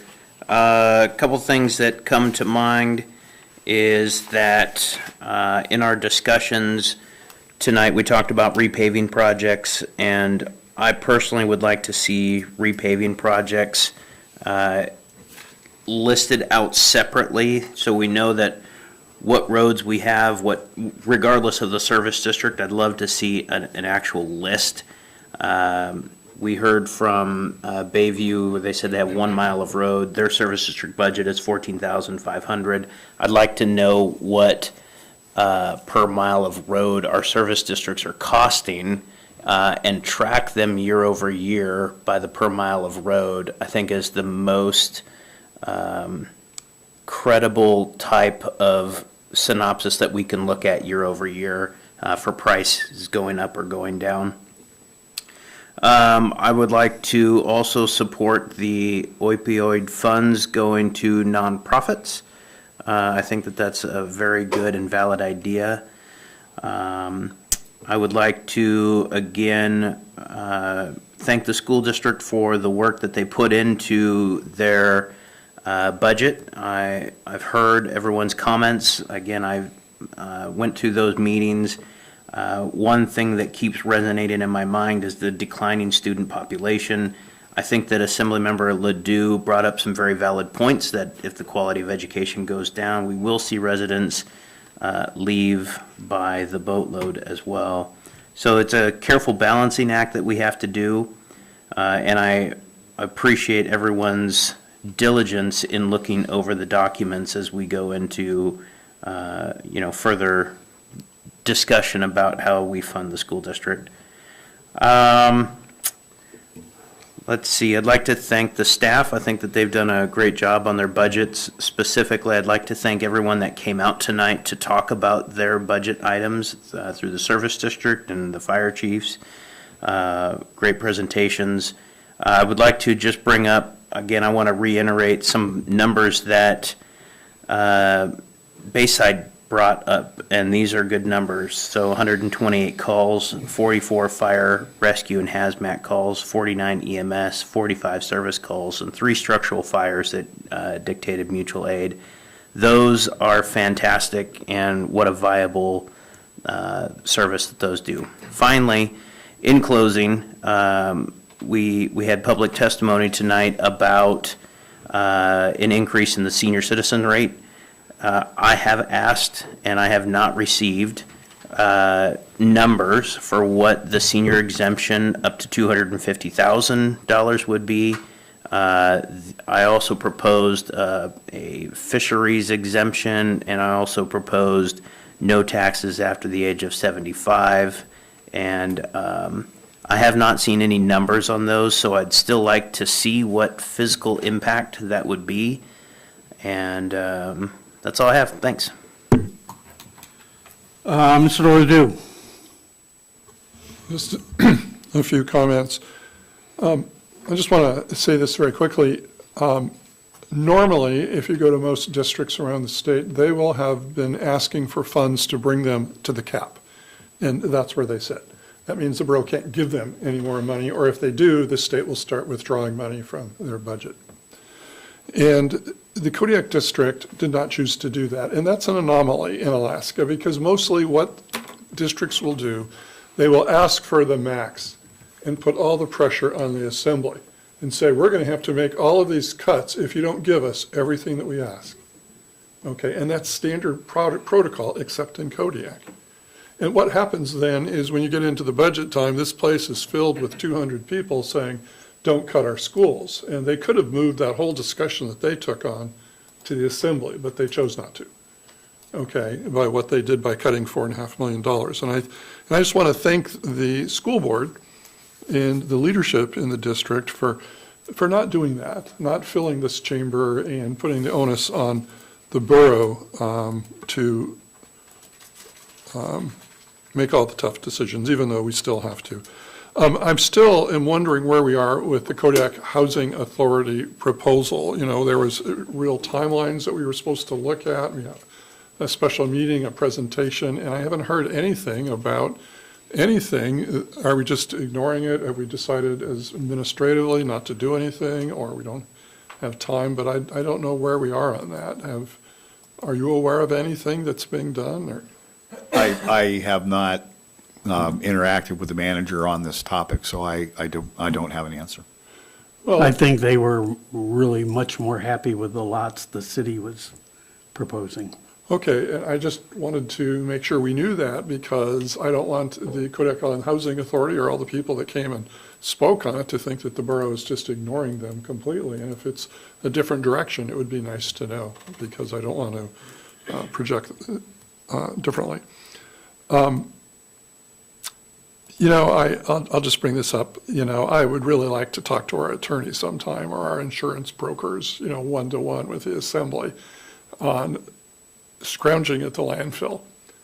I mean, I went down there and threw away some old wood that cost me $95. That's not a complaint, by the way. My wife complained, but I did not.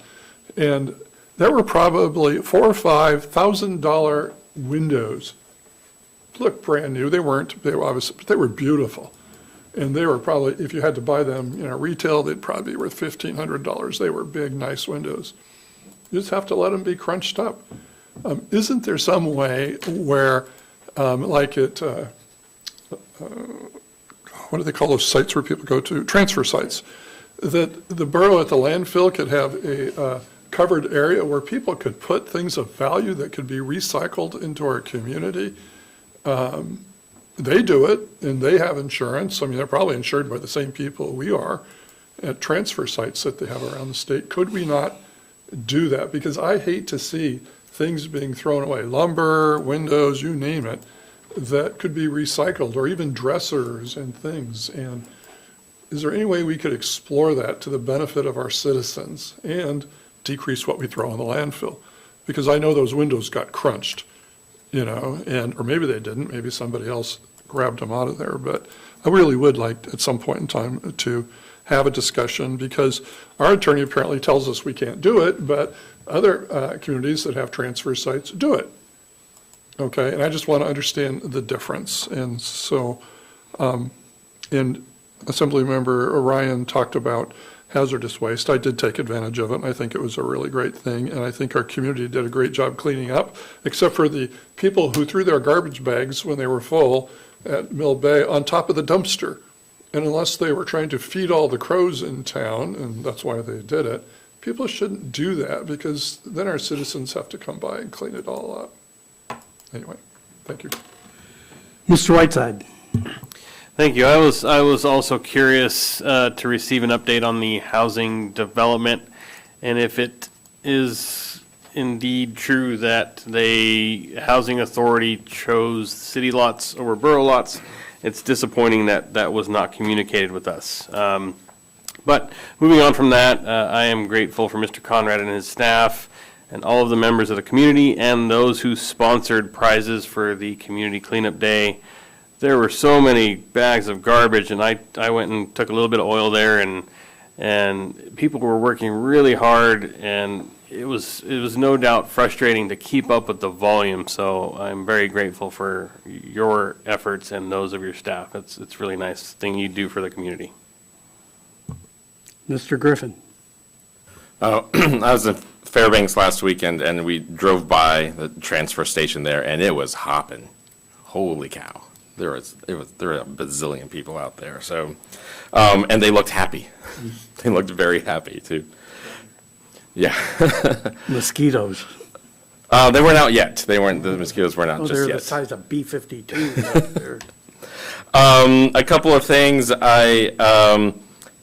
Something came up during one of the presentations on the service district. I am not a fan of budgeting for savings in the nonprofit world where I come from, and even in the education budgeting world. That's just something you don't do. It's not right, and so I think we should take a look and talk about that some more. It's you should budget for the money that you take in and that you give out, and if what you're giving out is you adjust that way. There was a suggestion also about taking a look at senior exemptions, and I'm willing to do that. I think we should also keep in mind that that doesn't mean that the cost of things go down or that the tax burden isn't different. It shifts. The tax burden concentrates it. If you start to fudge with the exemptions and increases that tax base on families, even a little bit more. We saw that with the federal tax rates that came down during the previous administration, that there are tax cuts for one part of one segment of society, and it's just shifted that burden to middle class families. So it's a balancing act that we have to take a look at. And then special thanks to those who came out and represented their service districts today. Jason Chandler, Dave Heumann, Patty O'Donnell, Jim Carmichael, Dick Karstens, Dan Beeler. Thank you guys so much for coming out and talking to us. And a special thanks to Dora, who, oh my gosh, was so sick. And so I really, really appreciate Dora coming out tonight and spending 3 hours when she should have been at home. So Dora, thank you so much. Mr. Ames. No comment tonight. Mr. Turner.